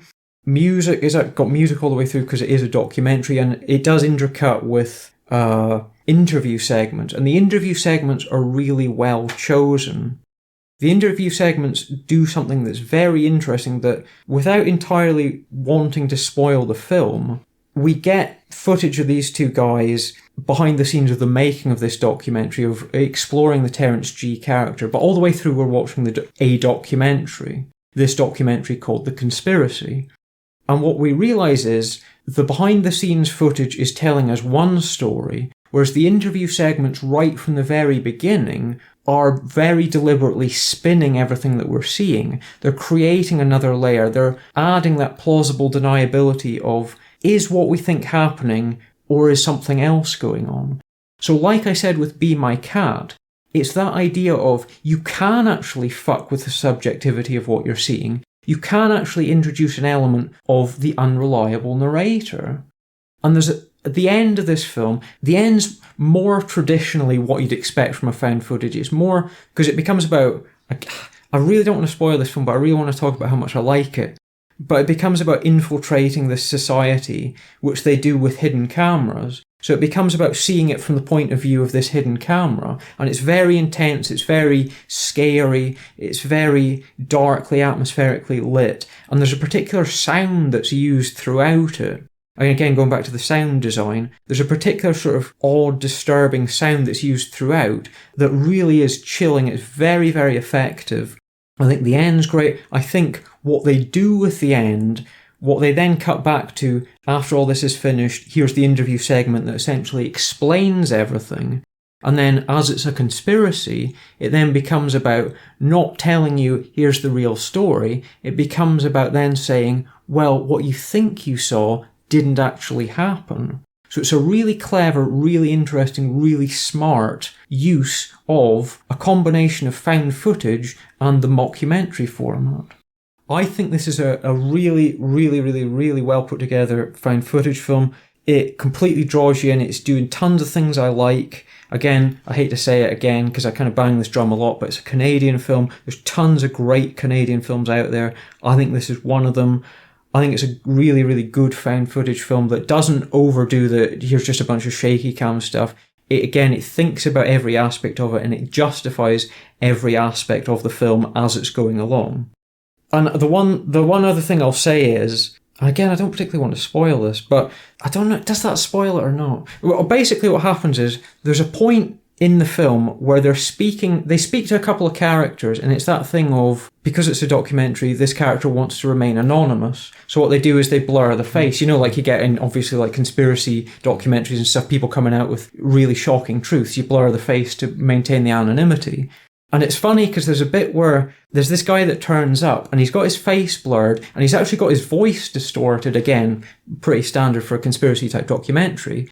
But I instantly knew who it was. It's this actor called Julian Richings, who's in a lot of sort of interesting, he's an interesting kind of quirky, odd, not low budget, but sort of mid-budget-y. He was in Anything for Jackson. He's been in tons of stuff. You'll know him if you see him. He's basically the last 10 years, he's probably been in 100 plus films. He's a British actor, but I think he might be based in Canada, because thinking about it, I have seen him in a lot of Canadian films. But it was just funny thinking, like, instantly, here's this guy, blurred face, blurred voice, and I instantly went, that's Julian Richings, which makes you wonder how effective the like blurring and modulation of the voice actually is. But I'd say, if you've not seen this, really good one to check out, really interesting, really well put together. I don't have a huge amount of criticisms of this film in general. I think perhaps it comes in under 90 minutes. It's maybe a tiny... There's a little bit near the kind of 2/3 to 3/4 way where it sags a little bit. It slightly loses its focus, but generally, I'd say it's a strong recommend from me. I'm going to say it is an 8 out of 10 for The Conspiracy.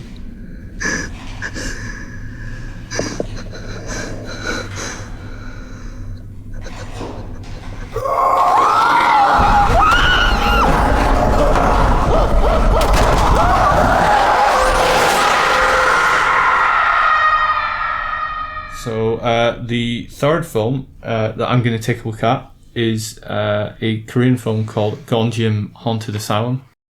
This is a film that I don't know exactly what the year of release was. It's a relatively recent film, like within the last sort of 5 years. It got a second sight release earlier this year because it was one of those Region 1 films that have been stuck there. It does have some good scares in it. It's a slow burn, this film. It ratchets up the intensity, especially towards the end, which I suppose the most famous sort of found footage of them all. That's what Blair Witch does as well. So, yeah, I mean, it has unlikable characters in it, though, unfortunately. I mean, a basic premise of the plot is it's a group of kids that are sort of all into the social media and all that kind of stuff, and they want to go and film around this haunted asylum, you know, in order to try and gain some traction kind of thing. Yeah, so I think the haunted asylum was an actual real haunted asylum, although it doesn't feature in this film as such, but it is actually a building that existed and they thought it was haunted, so it's not just like something that's been plucked from thin air. It does have an element of truth to it. And like I said, I like some of the effects in the film, and I think there are parts of it that are done quite well. There's suspense, there's some good horror in it as well. Yeah, so the certainly elements I liked of it. Would I call it like the scariest found footage film I've ever seen? No. So this film, a fact about this film is it's the second highest grossing horror film out of Korea after A Tale of Two Sisters by Kim Ji-woon. Whether that's a good thing or a bad thing, I don't know, but it's obviously had some success. I mean, I don't particularly like A Tale of Two Sisters, to be honest. I mean, I'd say out of the two films, I prefer this one. That's an odd ranking, that. For the highest grossing horror films. Yeah, I mean, I just... I wonder why Tale of Two Sisters? Don't know, to be honest, when I'm trying to think of Korean horror films. Well, I mean, there've been a lot, and there's a lot of, like, presumably better, well-known ones that I'd have thought would have done better for themselves. But yeah, it's, I mean, overall, I would say I quite liked the film. And of the films I've reviewed, of the three films I've reviewed today, the three films, if you said, well, what would be your recommendation if I was to watch a strictly a found footage film, I would actually say this one, even though it seems like I don't have a lot to say about it, really. But the scares in this one are the best out of the three. Cloverfield has some horror elements in it, and The Visit does as well, but the scares in this one are the best out of the three, so that's why I would recommend it the most. So I give it a 6 out of 10 on this one, so the same score as The Visit. I mean, above average anyway, I think. And on the basis of what I've read, you could say, well, maybe it's a tad overrated, I don't know, in the sense that it was being raved about like it was the best thing ever, and it's not. But then again, when you think about it in terms of found footage, how many genuinely great films are actually in that genre? And The Blair Witch comes to mind, Late Mungo's another one that comes to mind, which is the more mockumentary style, and that's also what we're going to be talking about later as well. I think I like the mockumentary thing quite a bit. I think I almost prefer it to just the pure found footage in a way. Like, I like the sense of structure, and I think the creation of a reality is more interesting in that way. And I think it's also requires you to be even more inventive rather than just doing the stuff that's quite annoying, which is just point of view, shaky camcorder kind of stuff. I agree. I mean, the director of this film, Jung Bum-shik... Go again? Jung Bum-shik, I think that's his name. Boom boom. He said he wanted to make a different kind of horror film. Did he succeed in doing so? Not really, in a sense. I mean, perhaps we have different views on this because we have both seen the film. But I think the effects where they were used in the film were used pretty well. It wasn't obvious to me that, what I'm looking at is computer graphics here like Cloverfield. I mean, it just looks so fake. Whereas in this film, it didn't.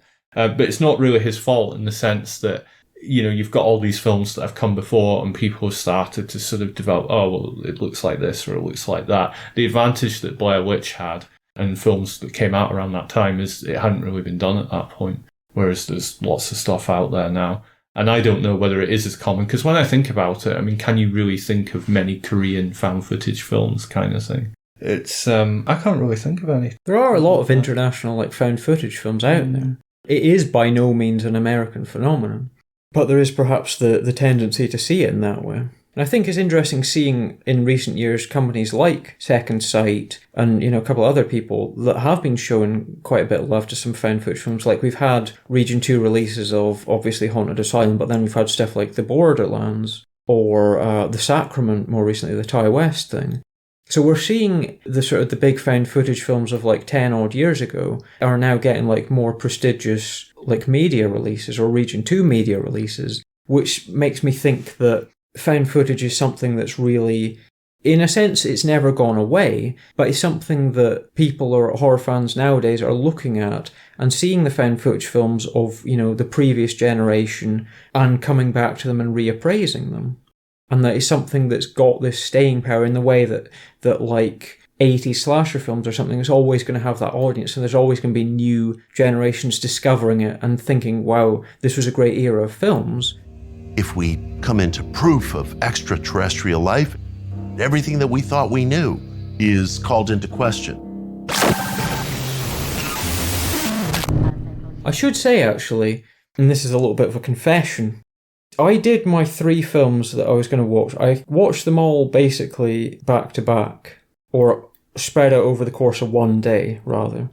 And I tried to fit one in last night.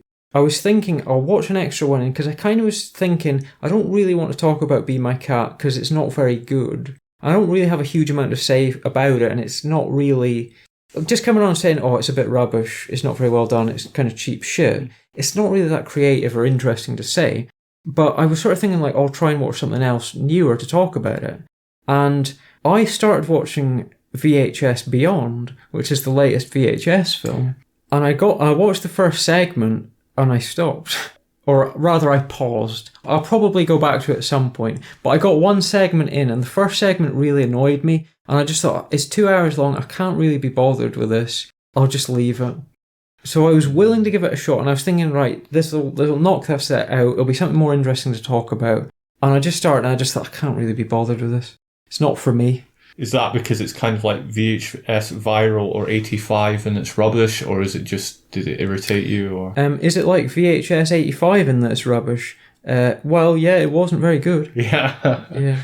And I assume it's Shudder that's behind it. Yeah, definitely. Yeah, well, Shudder's the home of the VHS franchise now. And again, Shudder seems to be very behind the found footage. Shudder seems to be a place where you get a lot of the more well-known found footage discoveries. Like the Hell House LLC films, like they had, I think, last year. They had the fourth one, the prequel kind of thing that came out last year, which actually sneaked onto my top 10 of the year list, believe it or not. I actually thought it was a really good, well-done, and again, using the mockumentary format, but it was a good, well-done found footage film. And Shudder has got that sort of the modern what's cool and what people are sort of connecting to. And found footage, like good found footage films, always seem like they have an audience of horror fans that are interested in the reality. They're interested in the sort of minimalism done well.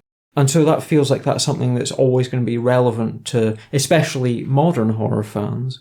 Whereas I'm somebody that's more critical of the minimalist, realist approach, and I want the theatricality and the monsters and the music and the cool filmmaking more. So for me, that's why I kind of think the found footage is a little bit more, it's not really my cup of tea, and I kind of like the more theatrical stuff. I like the monsters. I like the big spectacle. Which, of course, brings me to my third and final film. Okay.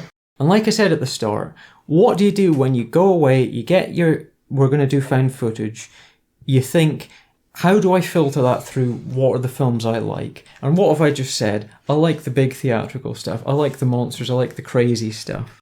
So I decided to go for a film called Frankenstein's Army. You're an educated man, Dima. What do you think is going on here? I am not sure. I think we stumbled upon a new Nazi weapon. Only the Nazis would think of something like this. Sewing dead people together. Giving them knives for hands. It's insane. Or brilliant. No, Dima. It's insane. 2013 film from director Richard Raphorst. Now, Richard Raphorst is, I believe, a Dutch director. The film itself is a sort of Netherlands, Czechoslovakian, USA co-production, so it's got a bit of everything in it. And basically what happened is, so Richard Rapphorst is a guy that started off as a concept artist. So he's somebody whose job it was to basically design productions, design films. He did stuff for like Stuart Gordon. He did the Dagon film, which was really fantastic. Actually, a Spanish co-production, believe it or not. And then more recently, he's done stuff like Blood Red Sky. He did Brandon Cronenberg's Infinity Pool. So he's somebody whose filmography is mainly he's a concept artist. So he's somebody with a lot of imagination and a lot of creativity. And in the sort of mid-2000s, he started trying to, I don't know if it was Kickstarter, because I don't know if that was out there or not, but he tried to raise funding for this film called Worst Case Scenario, which is basically, he dreamt up a ton of these monster designs, and the idea was it was going to be, here's a film about a bunch of Russian soldiers in the war that track down this experimental, like, Nazi base, and it's full of, like, crazy monsters and shit. And he was drawing up all these designs, and he cutting together little bits of footage and saying, I've got this great idea for the film, I really want to get this film made. And unfortunately, for whatever reason, he couldn't get the funding together for this film, so that fell through. And eventually, he had all these designs already, he had all this work that he'd put into this film, and then he sort of kept going, kind of like in a similar way to Mad God, Phil Tippett's Mad God, where he had all this creative work that had gone on, and he'd laid the groundwork for something that had never materialised. And then a couple of years down the line, in 2013, it then morphed into this thing called Frankenstein's Army. And it's basically a similar plot. Bunch of Russian soldiers, boots on the ground, war photography during World War II. They go into this experimental Nazi facility, and it's full of all these crazy, like, monstrosities, these abominations, these crazy, like, creature designs and stuff. All filmed found footage, all filmed point of view, the war photography, these crazy long scenes of characters, like, running along, charging into these narrow bunkers and tunnels and stuff, and just, like, getting attacked by these crazy monstrosities and stuff. Gotta say, the designs in this film, great, really amazing, interesting, unique monster designs. Like, it's got basically wall-to-wall, just each scene, there's, like, so much creativity and stuff gone into it. There's, like, monsters you've never seen before, these crazy, like, stitched-together zombie sort of monster creatures. Really interesting, really creative, really imaginative, high energy. Just the filmmaking, the fact that you've got these huge, long, single-take fight scenes, well, not fight scenes, but like attack scenes of these monsters charging at you. You do have the shaky cam, but it's shaky cam that's done in a way that's effective, I'd argue. It's done in the sense of really putting you in that situation and really getting the feeling of, like, what would happen if you were being attacked by this crazy, shrieking monstrosity and stuff. So, it's very imaginative. It's very wild. It's crazy. It's got some of the Tetsuo-y kind of, like, body creature design and, like, crazy metal and spikes coming out of all these people. Story's very, very basic. It's a very simple, just sort of running along, going from place to place. It's just basically a series of really amazing monster attack set pieces with designs that are like nothing else. There's literally like 2 or 3 completely different monster designs every like 5 minutes. And it's one of those films, like, start to finish, never gets dull. You're just completely in there. It's bonkers, it's nuts, it's high energy, it's fun as fuck. Great, amazing effects, all like practical, like there's no like ridiculous CGI and stuff. Practical gore effects, practical monster effects, huge elaborate monster suit like designs and stuff, shot single take, going from one of these things, charging through it, going into another room, there's another one there. And it's just bonkers. It's just one of those, like, holy shit. And it's just so much fun. And again, it's one of those things where it's doing the opposite of what you expect found footage to do. Even though it's going for the realism of what would it be like in this situation, you're not thinking, like, is this real? Am I watching real footage? No, of course you're not. You're just watching just a sort of monster film, but filmed in a way that you've never seen it before. The one obvious criticism you can look at with this film is, it's set during World War II. It's set in the 40s. It's this guy, this war photographer, who's filming all this stuff, and obviously he's got a reason for doing what he's doing, and it kind of justifies the why are you still filming when there's monsters coming at you stuff. And it does it very well. But the big criticism is, it's in colour. And the argument is, it should technically be in black and white. And this is where it comes down to, for me, the argument of realism versus do you just accept it and go. And at some point, I just kind of think, well, it's a valid criticism, but it's more fun in colour. It's more entertaining in colour. Like, you could shoot this black and white, but you'd lose a lot of the sort of the impetus and the drama and just the fun of it, really. Because ultimately, it doesn't really bother me. It doesn't really massively bother me that it's in colour. But I could see why you might have a problem with that. What's the film like in terms of its runtime kind of thing? Is it sort of... So 85 minutes. So again, under 90 minutes, a nice fast, very fast-paced, like, blast through this thing. In terms of just throwing stuff at you constantly, and it's insane, and it's just a genuine thrill ride of there's constantly new sights, new sounds coming at you every, like, few minutes. Like, there's almost too much detail to absorb just once through. And that's where I'll sort of go back to something I said earlier with the Blair Witch Project, for example, which is, I don't think that's a film that's particularly rewatchable. I don't think that's a film that I'd really be that keen to watch again. And I personally think that, and I don't know what your thoughts on this are, but I think found footage is amongst the least rewatchable of subgenres. Like, a lot of found footage films, there's ones like Hell House LLC, or like the Blair Witch Project, or like some of these things, where I've seen them and I like them, but I don't particularly have an urge to go back and watch them again. Like, The Conspiracy I gave an 8 out of 10, and I really liked it, but I'm not entirely sure how keen I'd be to go back and re-watch it. I think it really depends, for me anyway, how good the actual fan footage film was. So, for instance, like Blair Witch Project, do you lose something by rewatching it? Possibly. But for me, like, if I take fan footage out of it, I think it's one of my favourite horror movies, period, kind of thing. Well, apart from the fact that you just said period and you're not American, that's a perfectly valid point. But what I'm saying is, like, even allowing for, like, without considering quality, I think, like, those films I've just said, Blair Witch, Hell House, LLC, Conspiracy, really, really, really good films, but I don't really want to rewatch any of them. And what that comes down to for me is the lack of those elements that I come to a film to enjoy, the lack of the music and the atmosphere and the filmmaking and the world of it. And it's the sense of the stripped down realism. To me, there's only so often I can go back and revisit that, while still getting the same thing out of it that I got the first time. I almost think that the found footage is such a constructed thing that it almost becomes an appreciation of the construction of it rather than going through that again and getting the same emotional experience from it. Yeah, I can't really argue what you're saying there. I mean, I do think it's a valid point that it perhaps has less rewatchability, although there are some other horror films which are not found footage that are just unrelentingly grim, you know, such as something like Takashi Miike's Lesson of Evil. There's like a 40-minute long sort of slog in that, and it's like, I couldn't go back and watch that either, but for different reasons. Well, see, I'd consider that to be very rewatchable.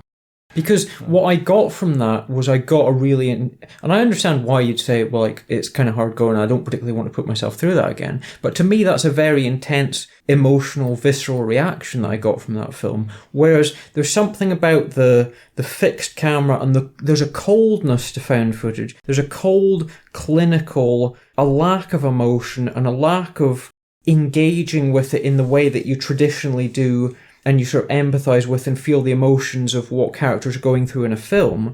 There's a sense of, like, the process of watching a documentary or processing footage in a way of something that's real, that it's more of an intellectual experience than an emotional experience. And to me, what I watch films for and what I get rewarded for with films is the emotional experience.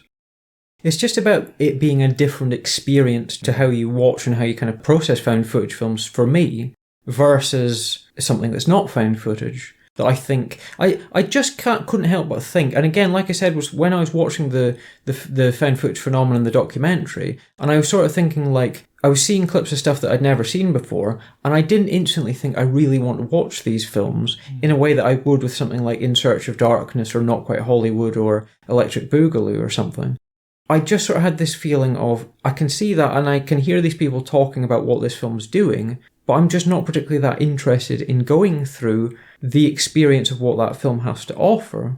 I'm trying to think, you know, are there any other subgenres in horror where I would say that? And the closest thing I can come to is, as I say, something that's really sort of hard going. Yeah, like the extreme cinema, obviously, which isn't for everyone. Like, you might say, I'm not in a hurry to rewatch, you know, like the Human Centipede or stuff. because it's such a particular experience that's designed to specifically be hard to watch. It's designed to test you. Whereas I don't think found footage is deliberately by design meant to be a one and done. But for me, it's slightly like that thing of, I don't particularly want to sit down and watch this kind of cold, distanced, emotionally shut off kind of thing. But just circling back, because I am actually still, believe it or not, talking about Frankenstein's Army, because I ain't yet rated it. But my thing that I came away from Frankenstein's Army with is, it's in a sense the least found footage film you could hope for.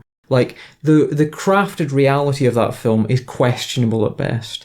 It's not driven by the format. It's a film that could absolutely work non-found footage. And I think there's an argument to be made that it would probably be better if it wasn't found footage. And that I think to some extent it becomes just a way of hiding a slight lack of budget. It's the only one of these films that I think really would work well if it wasn't found footage. But I think just as a film and just this experience and all this creativity and seeing a film from this guy is obviously very creative, this concept artist, and as far as I know it's the only film he's ever made. And the danger is if you get a film that's made by a concept artist or made by a special effects guy, you're just going to end up with a film that's basically a bunch of special effects strung together. And there's an argument that that's kind of what this is. It's a bunch of these really amazing, like, wow, these great practical effects, these great monstrosities, these great stitched together, like spiky leather trench coated, like skull faced monstrosities coming screeching out you out of the darkness. And it's intense and it's visceral and it's kind of like, it gets your blood pumping. It's like, wow, it's just a really, really fun film. And fun is an element that I think is massively missing from a lot of found footage films. It's fun, tons of detail, tons of creativity, tons of imagination in it. This is the kind of film that really I click with, I vibe with. I love films like this. Tons of those great Japanese films like Meatball Machine, Tokyo Gore Police. It's not necessarily like that. It's a lot more serious and hardcore than that. But I love those films that are just, look at all these special effects. We're having great fun with this. There's imagination, scene after scene of these great gore effects, great monster effects. Never dull. Character stuff's very minimal. Characters are very basic. I'd say the plot is probably about a 5 out of 10. I'd say the atmosphere, the designs, the filmmaking, the creativity in it is like a 10 out of 10, like fucking amazing. So I think overall, as a film experience, I'm probably going to say 7.5 out of 10. I think technically Conspiracy is a better film, it's a better made film, it's more effective, it's more scary, it uses the format a lot better. But Frankenstein's Army is just, as they say, fun as fuck. I had heard of the fact or fiction murders. They were big news for a period of 1 year, and then, like so many things in today's fast-paced world, were forgotten. I was intrigued by how this story was so well documented. How, in spite of the remote location of the murders and the rural nature of the people prosecuting Jim, that these were murders of a high-tech age. I was intrigued by the fact that the 4 individuals were indeed children of a digital age. Mostly, though, I wondered why the man named Jim Seward would commit such horrendous acts of violence.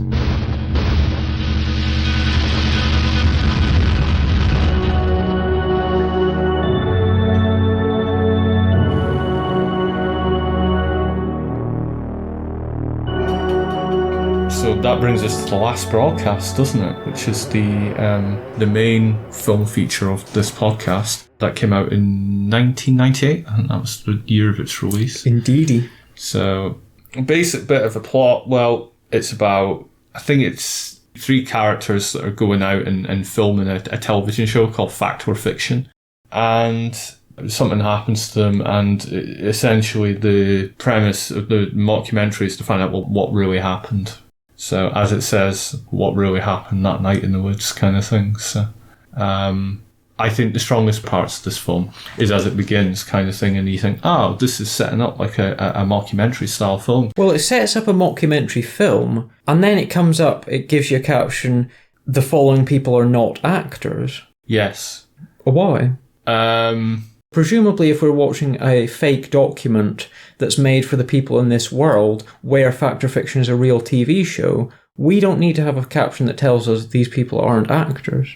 Never thought of it like that. But if we're watching a documentary about, say, Penn and Teller go missing, and then we suddenly get a documentary about here's what really happened in the Penn and Teller case, we don't have a caption that says these people aren't actors. We know they're not actors, it's Penn and Teller. So presumably in this reality they should know that already. So maybe it's trying to do a bit too much, or maybe even insulting people's intelligence. I don't know, in a way. I mean, maybe this is what you get when you make a film for $900 kind of thing, which is what it costs to make, I believe. Yeah, so the interesting thing about Last Broadcast is it's a historical footnote. It's an oddity. It's a strange thing that happened. That there was this film called The Last Broadcast that came out in 1998 that sort of came and went. And then the next year, the Blair Witch Project came out and it absolutely blew the fuck up. And then what happened was, everybody then started saying, well, did you know there's this other film that's like the Blair Witch Project that did a lot of the same things and had essentially a similar plot. Bunch of people go out into the woods to research this local legend, go missing, fucked up shit happens, what really happened to them, that was released a year before. And so a lot of the discussion around The Last Broadcast comes with it attached to the Blair Witch Project. And I think some of that is actually, from what I've read, is actually not true, in the sense that Blair Witch Project, they started thinking about it as far back as 1993. And in this film, for some people, they look at it and go, well, look, it did it beforehand, kind of thing. And yes, technically it came out beforehand. And then they had the idea in 1992, allegedly. Yeah, so it's kind of like, because, I mean, just bluntly, the difference is, between the two films is, well, like, this film sucks, whereas Blair Witch doesn't. Just going straight in there, then. It's just, I mean, the key difference is the acting. Can you honestly, genuinely say that there is any performance in this film that rivals any, like, say, like Heather Donahue or Blair Witch Project kind of thing? I don't think there is. And again, that comes back to the budget. If you've only got like 900, well, they managed to do a Blair Witch Project, I guess, but the acting's just not there. I don't care about any of these characters, really, fundamentally. Which, the acting's rubbish, it's barely professional, I don't care about any of these characters, it's annoying, amateurish, badly filmed. It's so boring, actually, that at one point I was falling asleep, to be honest. And those are all criticisms that a lot of people have levelled against the Blair Witch Project. And they're all things that you could adequately complain about with the Blair Witch Project. I just think if I compare the two films, I do believe that is, although it's a fair criticism, I think it's much better acted. But it's so hard to talk about this film without talking about it in conjunction to the Blair Witch Project. Like, I don't think there's another example of two films that are so linked together. Like, you can't talk about The Last Broadcast without talking about the Blair Witch Project, whereas the reverse is not true. Yeah. Like, you don't sit there talking about how good the Blair Witch Project is and then say, oh, it's really good, but it's a shame it just ripped off The Last Broadcast. You don't think that. You don't say that because it works entirely on its own. Yeah, I mean, I don't know. I mean, like, one of the things it could have explored more, and I don't know how it would have done it, but this whole sort of theory around the Jersey Devil and all that kind of stuff, it's not, without wanting to say too much, I don't think they go into it as much as it could have done. Because it's very much, and even the narrator, the director of this mockumentary, to me, sounds bored himself, kind of thing, as he's narrating it. It's like one of those horrible documentaries that's on repeat constantly on some obscure television channel in the mid-2000s kind of thing. Which is actually not a criticism. Okay. Because if you said it's like a cheap, crap, low-budget documentary that was on TV in the early 2000s, that's entirely what it's trying to be. That's kind of what it is, yeah. And I think if you're saying that and it works as that, that's it doing what it set out to do.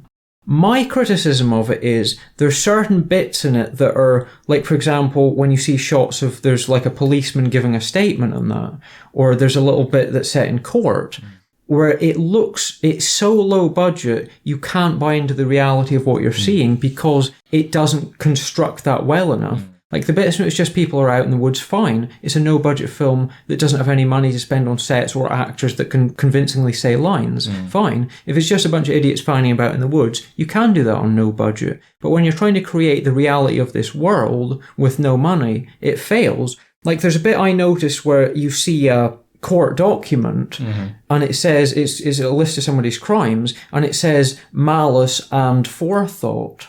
as opposed to malice aforethought, because malice and forethought isn't a phrase, whereas malice aforethought, so it's basically somebody who's heard that phrase and not mentally thought that's malice aforethought. So that it's basically, it's the equivalent of like writing police on the side of a car and spelling it wrong. So it's you know, it's a little low budget fuck up essentially. I didn't pick up on that, but yeah, well spotted. But I'm going to do something I don't usually do here, which is I'm going to quote somebody's review on IMDb I read, which I think is absolutely fantastic. And I thought, wow, that's really good. And I'm sorry I didn't get this guy's name, but they said, this film looks like how an amateur filmmaker who's never seen a documentary might imagine documentaries to be, armed only with a description of the genre. So it seems like somebody creating a documentary that's not really looked at documentaries and thought this is what they look like, but it's just somebody who's gone, let's do this on a low budget and it sort of looks a bit like this, but I've not really researched it. Although oddly, what you've just said in that it looks like some crap you'd see on a weird cable channel in the 2000s kind of goes against that and says, well, no, actually, maybe it is selling the reality. There's bits and pieces of it that do, but as you've just said, like highlighting the police officer and stuff, that he doesn't look like any police officer. You've also commented on this with the VHS films. There's some elements of it where it just looks, the film looks like garbage. The sound at the start as well is all over the place in terms of the audio levels and stuff I found. And it makes sense that they didn't have a lot of money to produce this film. And speaking of which, I mean, it was budgeted for like $900 it cost to make, but I think it made something like $4 million kind of thing. So, and I don't know whether it's through like syndication or whatnot. I don't know how it made its money. The reality is it made most of its money back from a DVD release in 2000 that had a quote along the lines of, this is the Blair Witch Project before the Blair Witch Project, there was the last broadcast. And with all this chat in horror film magazines of people saying like, oh, we found this rare hidden gem, and like I was saying earlier, that's something horror fans love to do, is they love to say, you thought that was the first, well actually it wasn't, we've actually got this. And it's not so much like the first found footage film, it's basically, here's a found footage film that's very much like the Blair Witch Project, that came out just before it, that was even cheaper, more low budget, but that kind of did a lot of the same things. And my reading of it is that a lot of the desire to get behind the last broadcast came down from essentially, to some extent, sour grapes about the Blair Witch Project being this huge success. Like, Blair Witch Project was probably, definitely up until that point, one of the most polarizing films ever made. Like, there were so many people that were just like, this is cheap shit filmed by idiots running around the woods with a shaky camera being annoying as fuck. How is this a film? How is this making millions and millions at the box office? And being angry about it. And then there were tons of people saying, this is genuinely interesting, this is genuinely innovative, this is genuinely smart, independent filmmaking that's cost nothing, that deserves to be making a fuck ton at the box office. And I think a lot of the people saying, well, actually the last broadcast did it first, is people being annoyed at the Blair Witch Project being so successful, and then wanting to say, well, you think that was smart and innovative, actually it's entirely derivative of this other film. And the sad reality is, the other film's kind of not very good. Well, yeah. I found, as I said, the film is exceptionally, slow.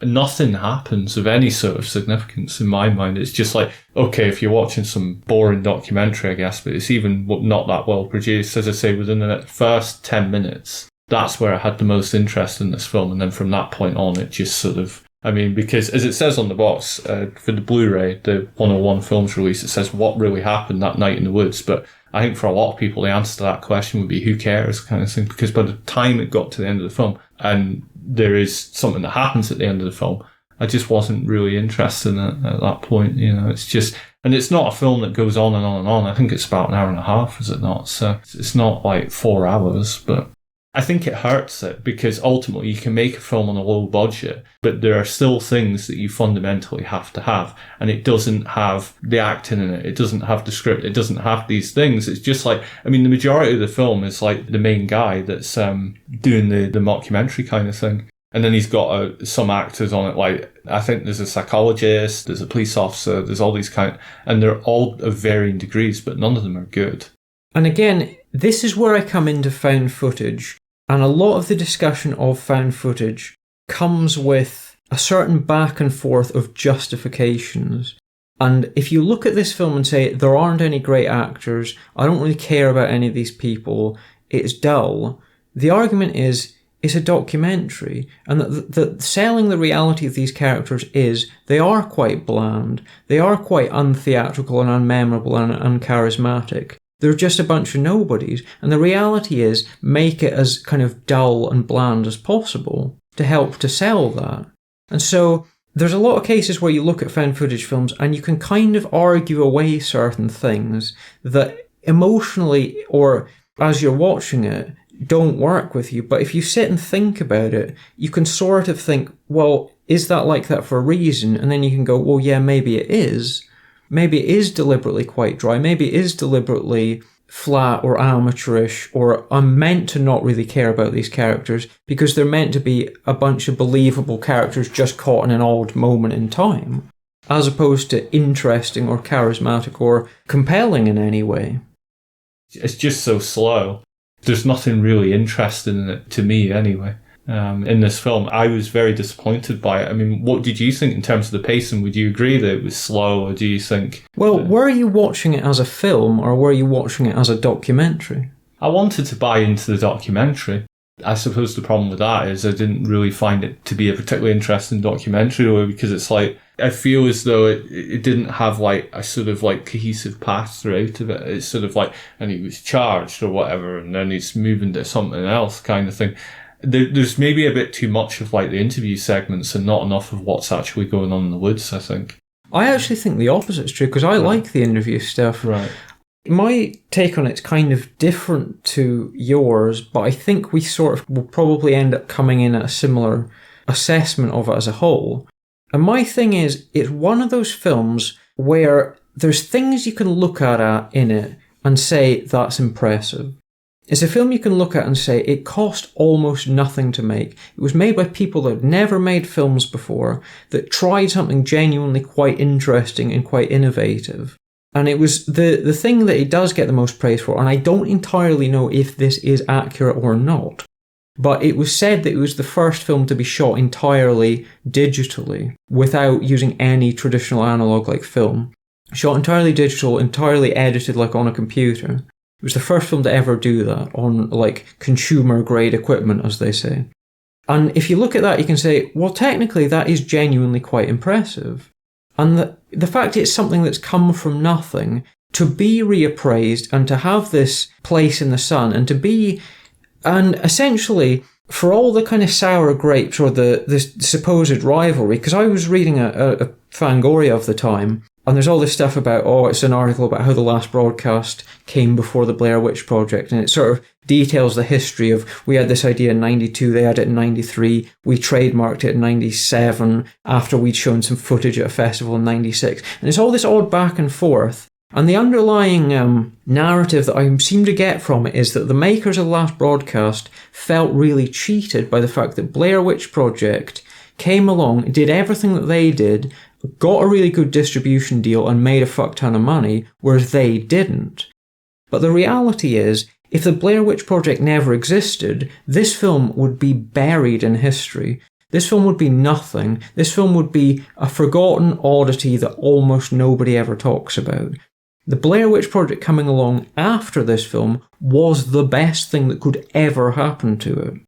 With the last broadcast, there's tons of things you can look at. Technically, this is impressive. This is really interesting. They create this well. The documentary stuff's fine. They're doing interesting, odd things with very genuinely innovative technology. And there's all this stuff about film magazines at the time saying the makers of this film were on some kind of list of people most likely to change the face of cinema because of the technology that had gone into the making of this film. And my problem is, you can look at all that stuff and you can look at, well, technically this was the first, or this did that, or this did something with less money and it achieved more than anybody had ever done before.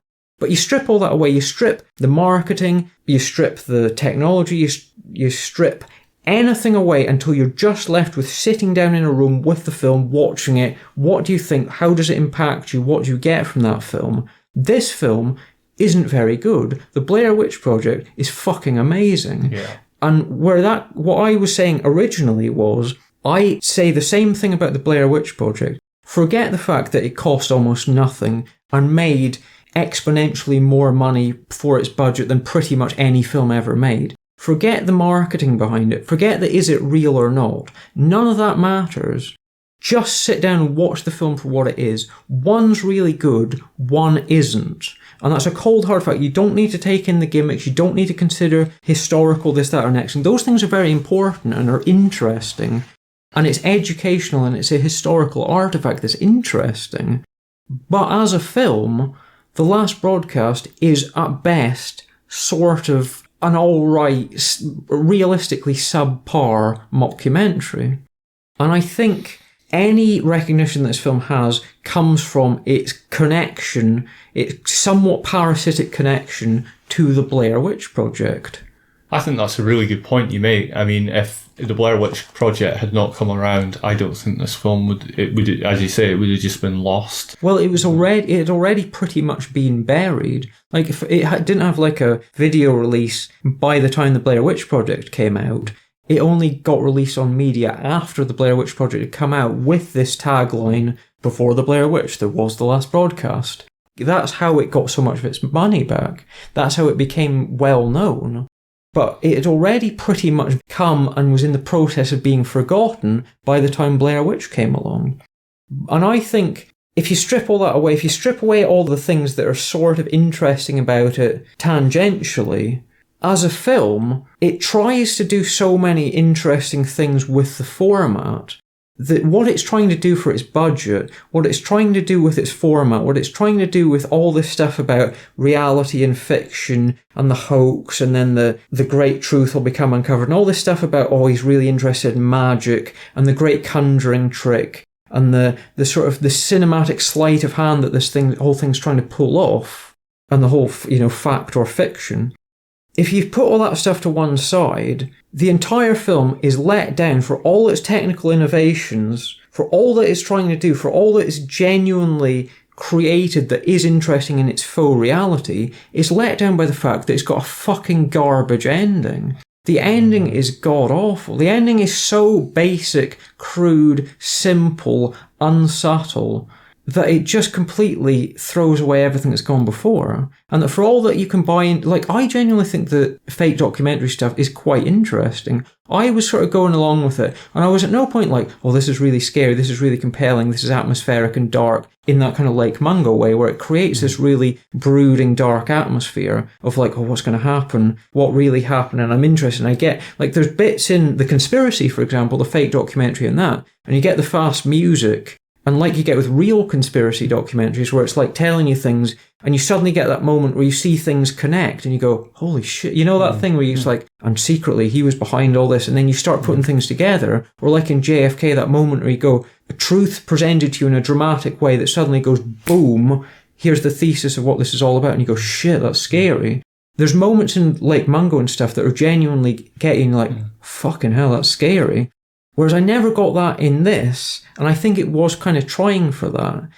But it sort of just chugs along quite nicely at a very sort of steady, we've created this thing, it's not particularly atmospheric, it's not particularly well done, but it's reasonable enough.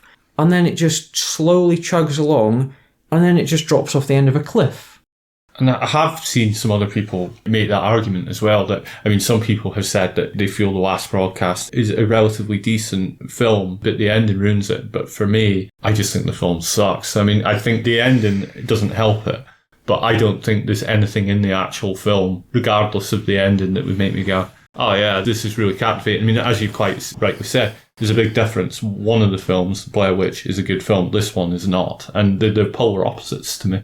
You can't get around that fact. I just don't think that the acting within it is like just completely nothing. Yeah, but there shouldn't be acting in it. Well, I think it helps Blair Witch Project, though. I mean, you're right. I mean, it's... the acting in Blair Witch Project is deliberately designed to be as minimal and unshow-offy and unnoticeable as possible. It's like really good ambient music. You shouldn't notice it, you should feel it. You shouldn't sit there thinking the acting in Blair Witch is good. You should feel it on an instinctual level if I'm watching something that's real and convincing, as opposed to here's characters acting.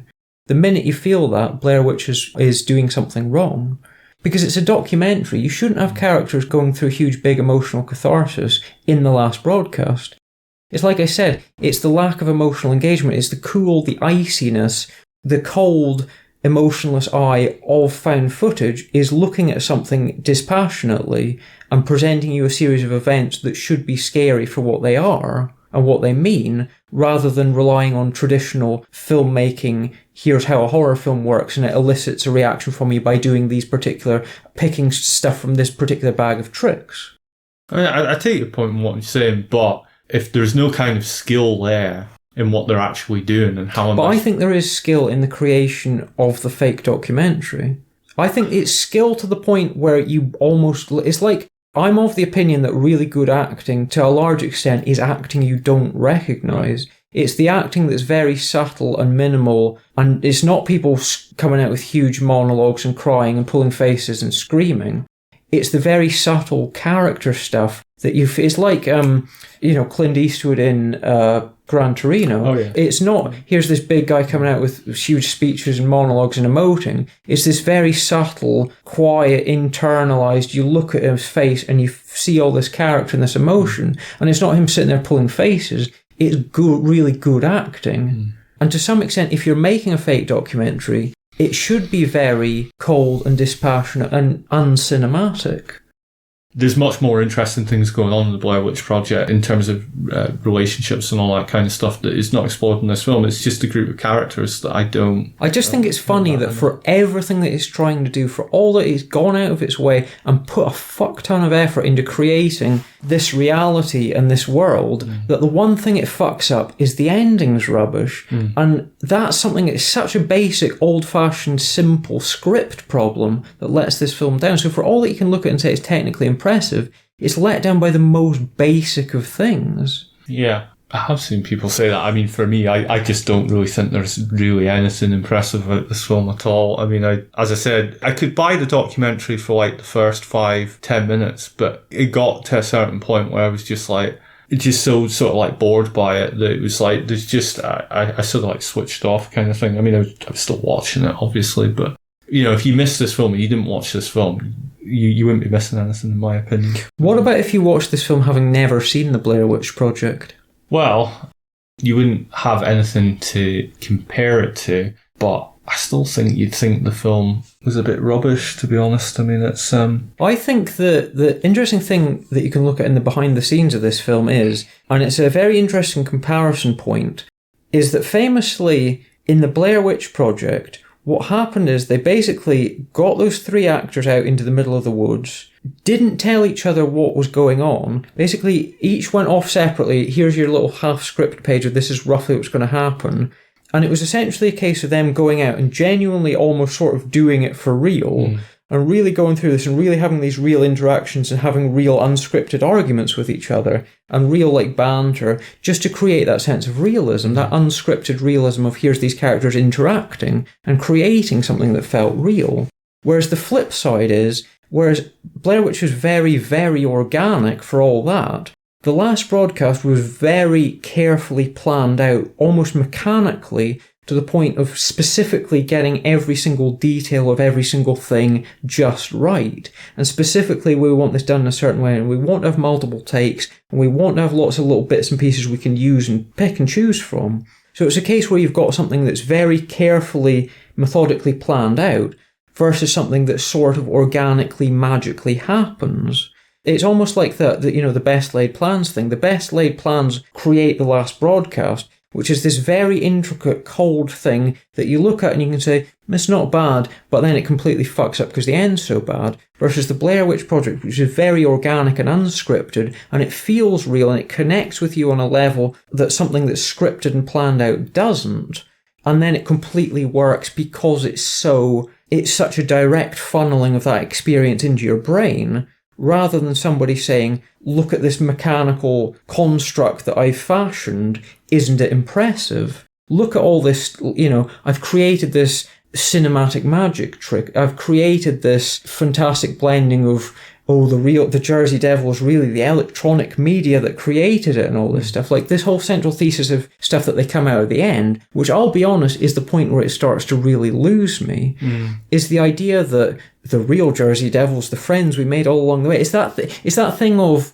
it then tries to extrapolate some big point about, oh, it's actually the media that created all this, and we've created this vast thing that's ultimately just to pull out the rugs and you go, aha, it's actually this. And I think it feels too clever by half and too up its own arse, and too much of a carefully constructed, here's a trick that will work once at best, and then you go, you thought it was this, but it's actually this.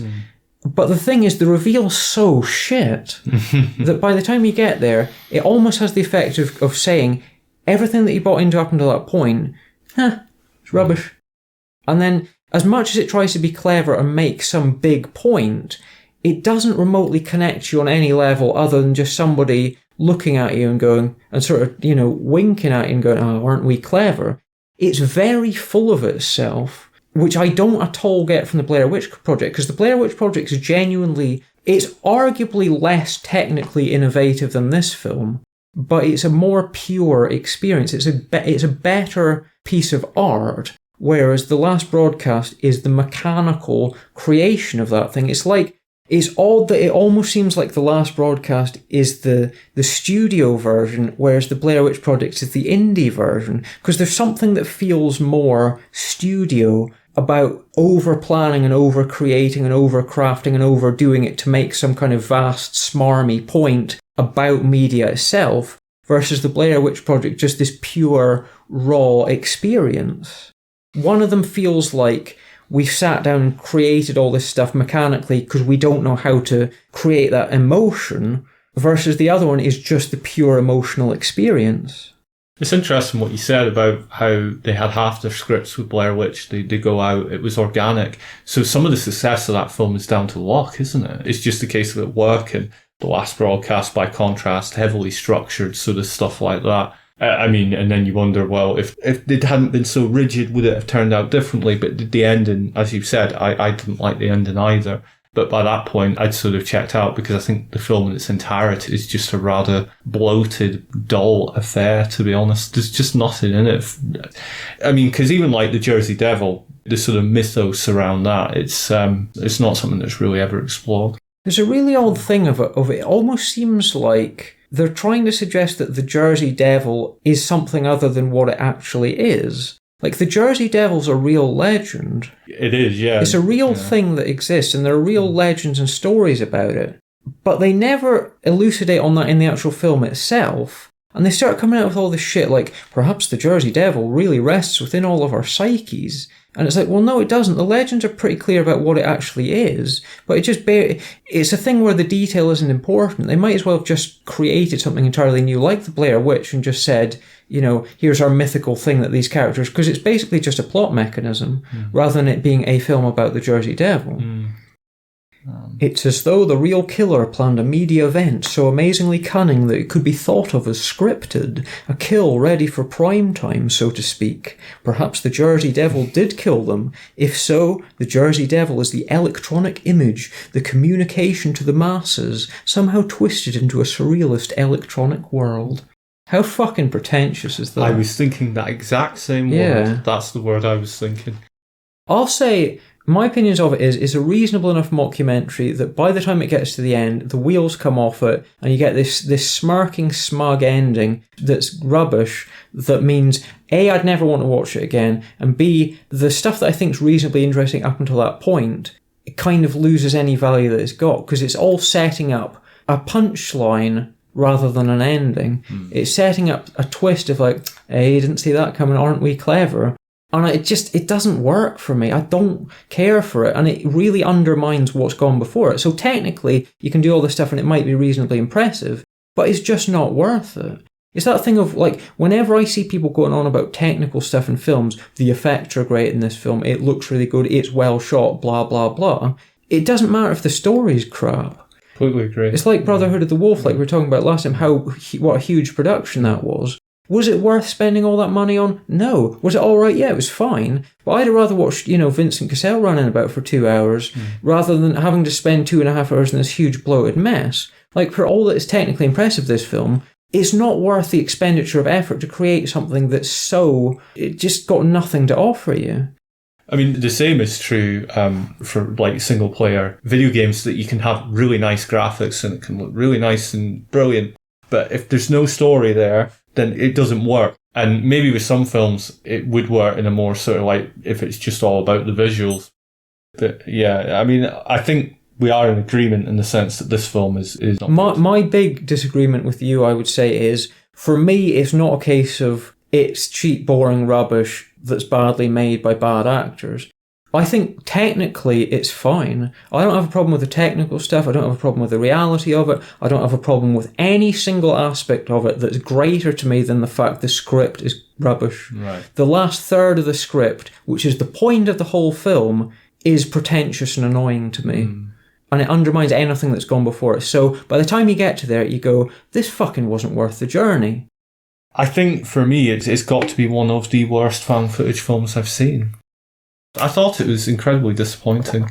But I'll just completely counter any arguments of, you need to give them an allowance for the fact it was made so cheaply. You have to say, well, it's genuinely impressive they're trying to do certain things on a budget. You have to allow for the fact that it was original, it was doing all this stuff before the Blair Witch Project. You can't say, oh, the Blair Witch Project's great, this film sucks, because the Blair Witch Project's just copying that. No, I think none of those things matter, because none of those things are things that I have a problem with. I don't think the Blair Witch Project is the most original film ever made. No, but it's great. I don't think this film is amateurish nonsense. No, it's badly written nonsense.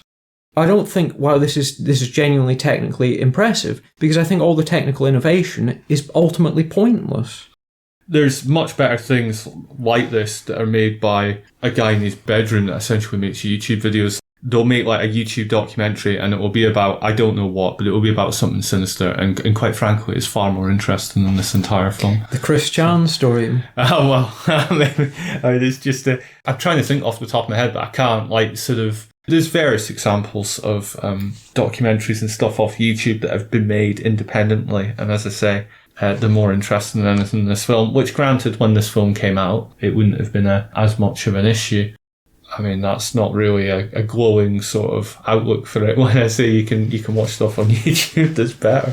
Although for me, it's only interesting in the sense of slotting in a piece of history that up until now has always been this footnote that in my head I've always gone, well, the last broadcast was this thing that came around just before the Blair Witch Project, and people say it's uncannily similar to it.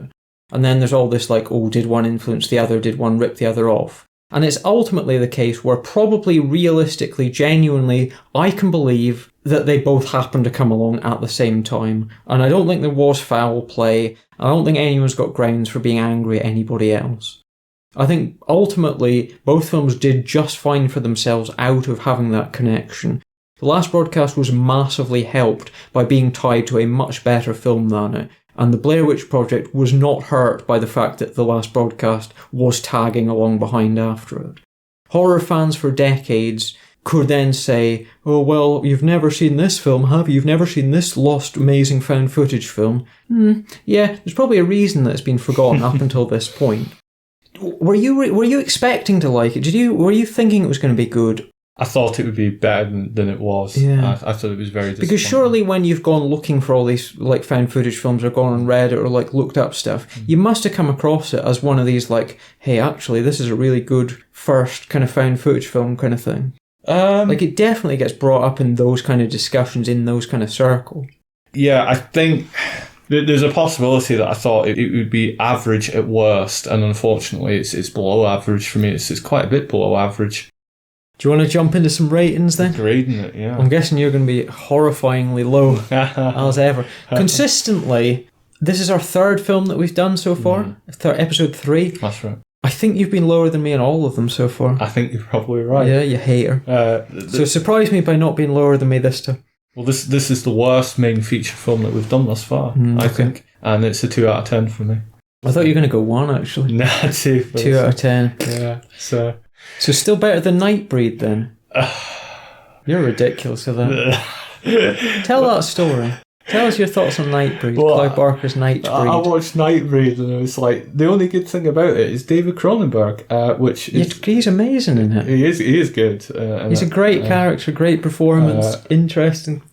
Yeah, I mean, if I was to go back and watch Nightbreed, I would revise it and would say that it's better than this film. So you'd rather watch Nightbreed than the Last Broadcast? Yes. Oh, yes. Yeah, well, you're getting there. That's not saying much, to be honest. What sort of grade are you thinking for this one?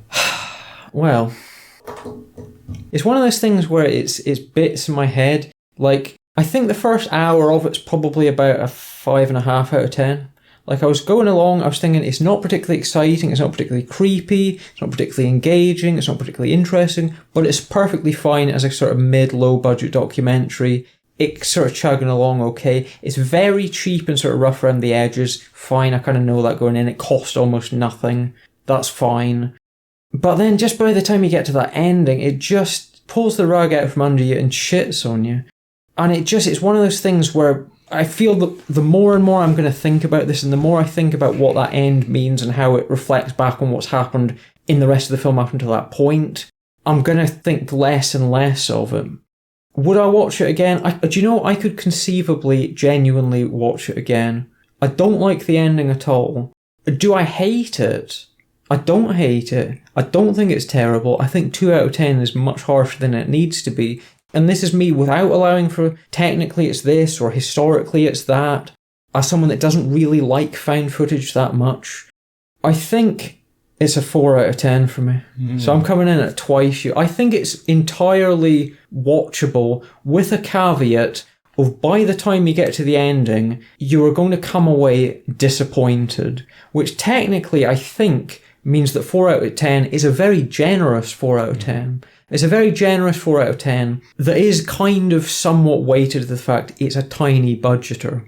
It's a small, low-budget film, and to me, I kind of get a bit of charm from those films, whereas I'd be harsher on something like, for example, Brotherhood of the Wolf, that's kind of bigger and more kind of overblown, and there's tons of money spent on it, and it just feels like a big, gaudy waste of space. There's something a little bit charming and historically, it's not necessarily historically in terms of its place in horror history, but just in the sense of seeing this thing from a sort of low-budget 90s video digital technology and seeing people talking about the internet, or his hobbies include the internet. He spends all his time locked away in his room on the internet, a hobby that's known for having a sinister side to it and all this. And there's little aspects like that are kind of, it's got a little bit of charm to it. And I think I actually do buy into the characters as not necessarily characters I'm interested in remotely, but as convincing enough human beings to some extent. It's just that I don't like the end and I don't like where it's going, and I feel like for the amount of effort that's gone into it, again, and this is oddly something I've said in both episodes so far, it's not worth the effort that's gone into it. It's not worth planning all this and doing all this, and we've elaborately created the first ever film to be shot entirely digital. It's just a shame that the first film to entirely be shot in completely using digital technology is kind of rubbish. Because that's not historically interesting in any way. No one's going to want to look at the history books of the first film to ever do this was a bit of a piece of shit, to be honest. I mean, for me, the 2 out of 10 is because I found it was boring, and it's also pretentious, and it's just... The pretentious stuff's a big one, where it starts getting into those speeches about the media as the real killer here and all this, and all the damage had already been done by the court case surrounding it and all this stuff.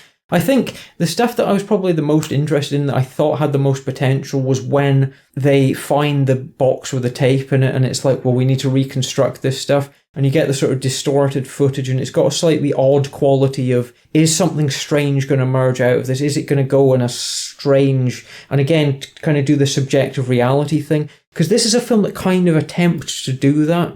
It attempts to do the subjective, the camera never lies thing, and spin it in a sort of unusual way. And I think if it had done that in a way that was even remotely subtle and not just up its own arse and coming out with all these god-awful speeches summing up all the real themes, the real ideas, it's all about this, if it just had a bit of subtlety and a bit of restraint in the way that the Blair Witch Project had, and it hadn't need to spell out and have this really obvious ending of, here's this character, here's what he really is, and he does this really big, obvious horror movie thing, I could have bought into it and I'd have liked it more. But it's just such a wasted opportunity, really. Do you think the obnoxious sort of nature of elements of the film leans into the character of the director kind of thing, or is that giving it too much credit? Do you know what? I didn't find it obnoxious. I didn't find the characters obnoxious in it.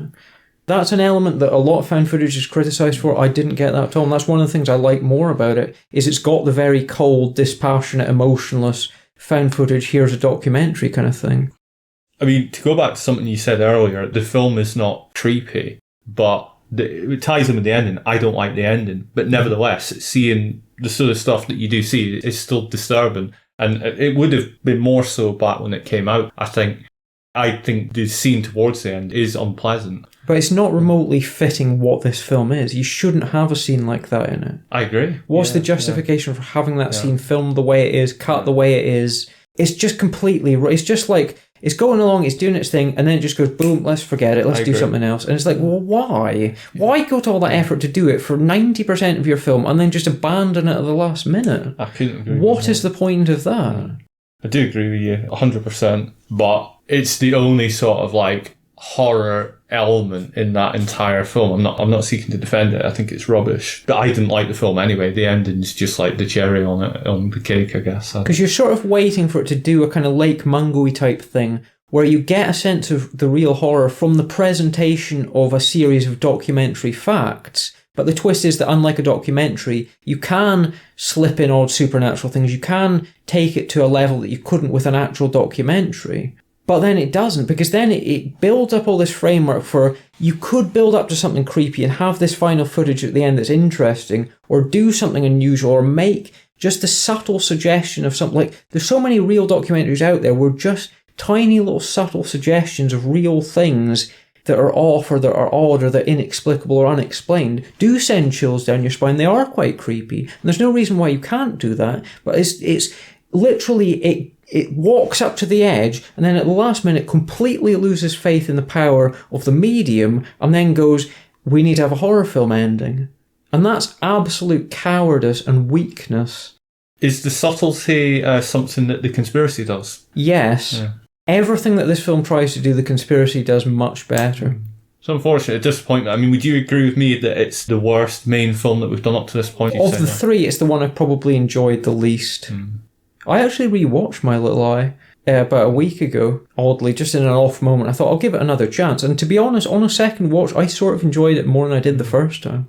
I was getting a little bit more out of it. And some of the things that I actually criticised it for, believe it or not, are actually things that I was seeing little tiny things that slightly explain things away that I didn't necessarily get the first time round. I mean, that's inverted of today's scores, because I think I thought more of My Little Eye than you did, if I remember rightly. Or was it about the same? Maybe it was about the same. I think it was about like a 4.5 to a 5. And I think I'm up to about a 5.5. Yeah, I'd certainly, even though that had bits in it which I didn't like, but I'd rather watch that than I would this. I hope in future we're going to pick a main film that we like and that we can talk about. Because, hey, we've done all right with the films we've gone off and picked ourselves. Like, I found good stuff that I've really enjoyed both times, but it's just these main films, for whatever reason, we're not picking them well. We're not picking the good stuff. We've got to find something decent next time. Let's specifically go out of our way and try and find something that we're both going to like. Mind you, we've generally been about the same on most of them. But there hasn't been one of those, like, I've really liked it and you've really disliked it yet, necessarily. Like, I'd probably say this is our biggest disagreement. Like, you hate it and I think it's very disappointing. I just think it wastes your time, and that's one of the worst things it can do. I mean, I watched someone else on YouTube give this film a score, and they said it was one of the worst films they've ever seen, and they gave it a 0 out of 10. Fuck, so, no. You know what I mean? So, I mean, I didn't go It wasn't that you, far. was it? No, it wasn't me, no. It wasn't Amy Siemens. I mean, no, it wasn't. He just said, I wouldn't watch this film. There's nothing good about it. You people and your 0 out of 10s. Yeah. I've yet to see a 0 out of 10. I was just like, yeah, somebody else did it. It's not just me, kind of thing. Even though not for this film, in fairness, but yeah. I don't know if I'd have the mental energy to watch a 0 out of 10 from start to finish. I think to me 0 out of 10s are films that I've stopped. It's almost like a not graded kind of thing. It's like NA disqualified. That does make sense. I don't know how if I could sustain that degree of anger throughout an entire film without having something in it that on some level I could say, I can kind of appreciate that a little bit. Your reasons are perhaps more justified. It has to do something really wrong, whereas with me, if it's just like really, truly terrible, I'm like, no. But it has to be really bad to get a 0. There's only one so far, only one. Like, to me, if I'm watching something that's absolute brain rot, my mind will wander during it. I'll say, like, how fucking long has this got to go? I'll sort of tune out of it. And it just ends and you go, what a waste of my life that was. And then and I don't necessarily even think that's a 0 out of 10. It's like, it's that thing of it's gone. As soon as the end credits roll, it's like, fuck it, it's done, next. Forget it. But it doesn't, a 0 out of 10's got to anger the shit out of me. And I've got to sustain it for an entire film. Maybe we'll find one yet. Maybe the next one with Pick will be my 0 out of 10. Possibly. That could be an episode. We could try and find the worst film we've ever watched. We could specifically pick 3 films each that we think are going to be the worst films ever made. I'd be up for that. Fuck, that would be a torture. It would be. Well, so hopefully you've enjoyed the found footage chat that we've had, and we'll see you again at some point for another episode. To be confirmed exactly what we're looking at. It might be the best film ever made, it might be the worst film ever made. Realistically, it'll probably be somewhere in between. But hopefully you'll join us for that. Any closing comments? Don't watch Last Broadcast. Oh no!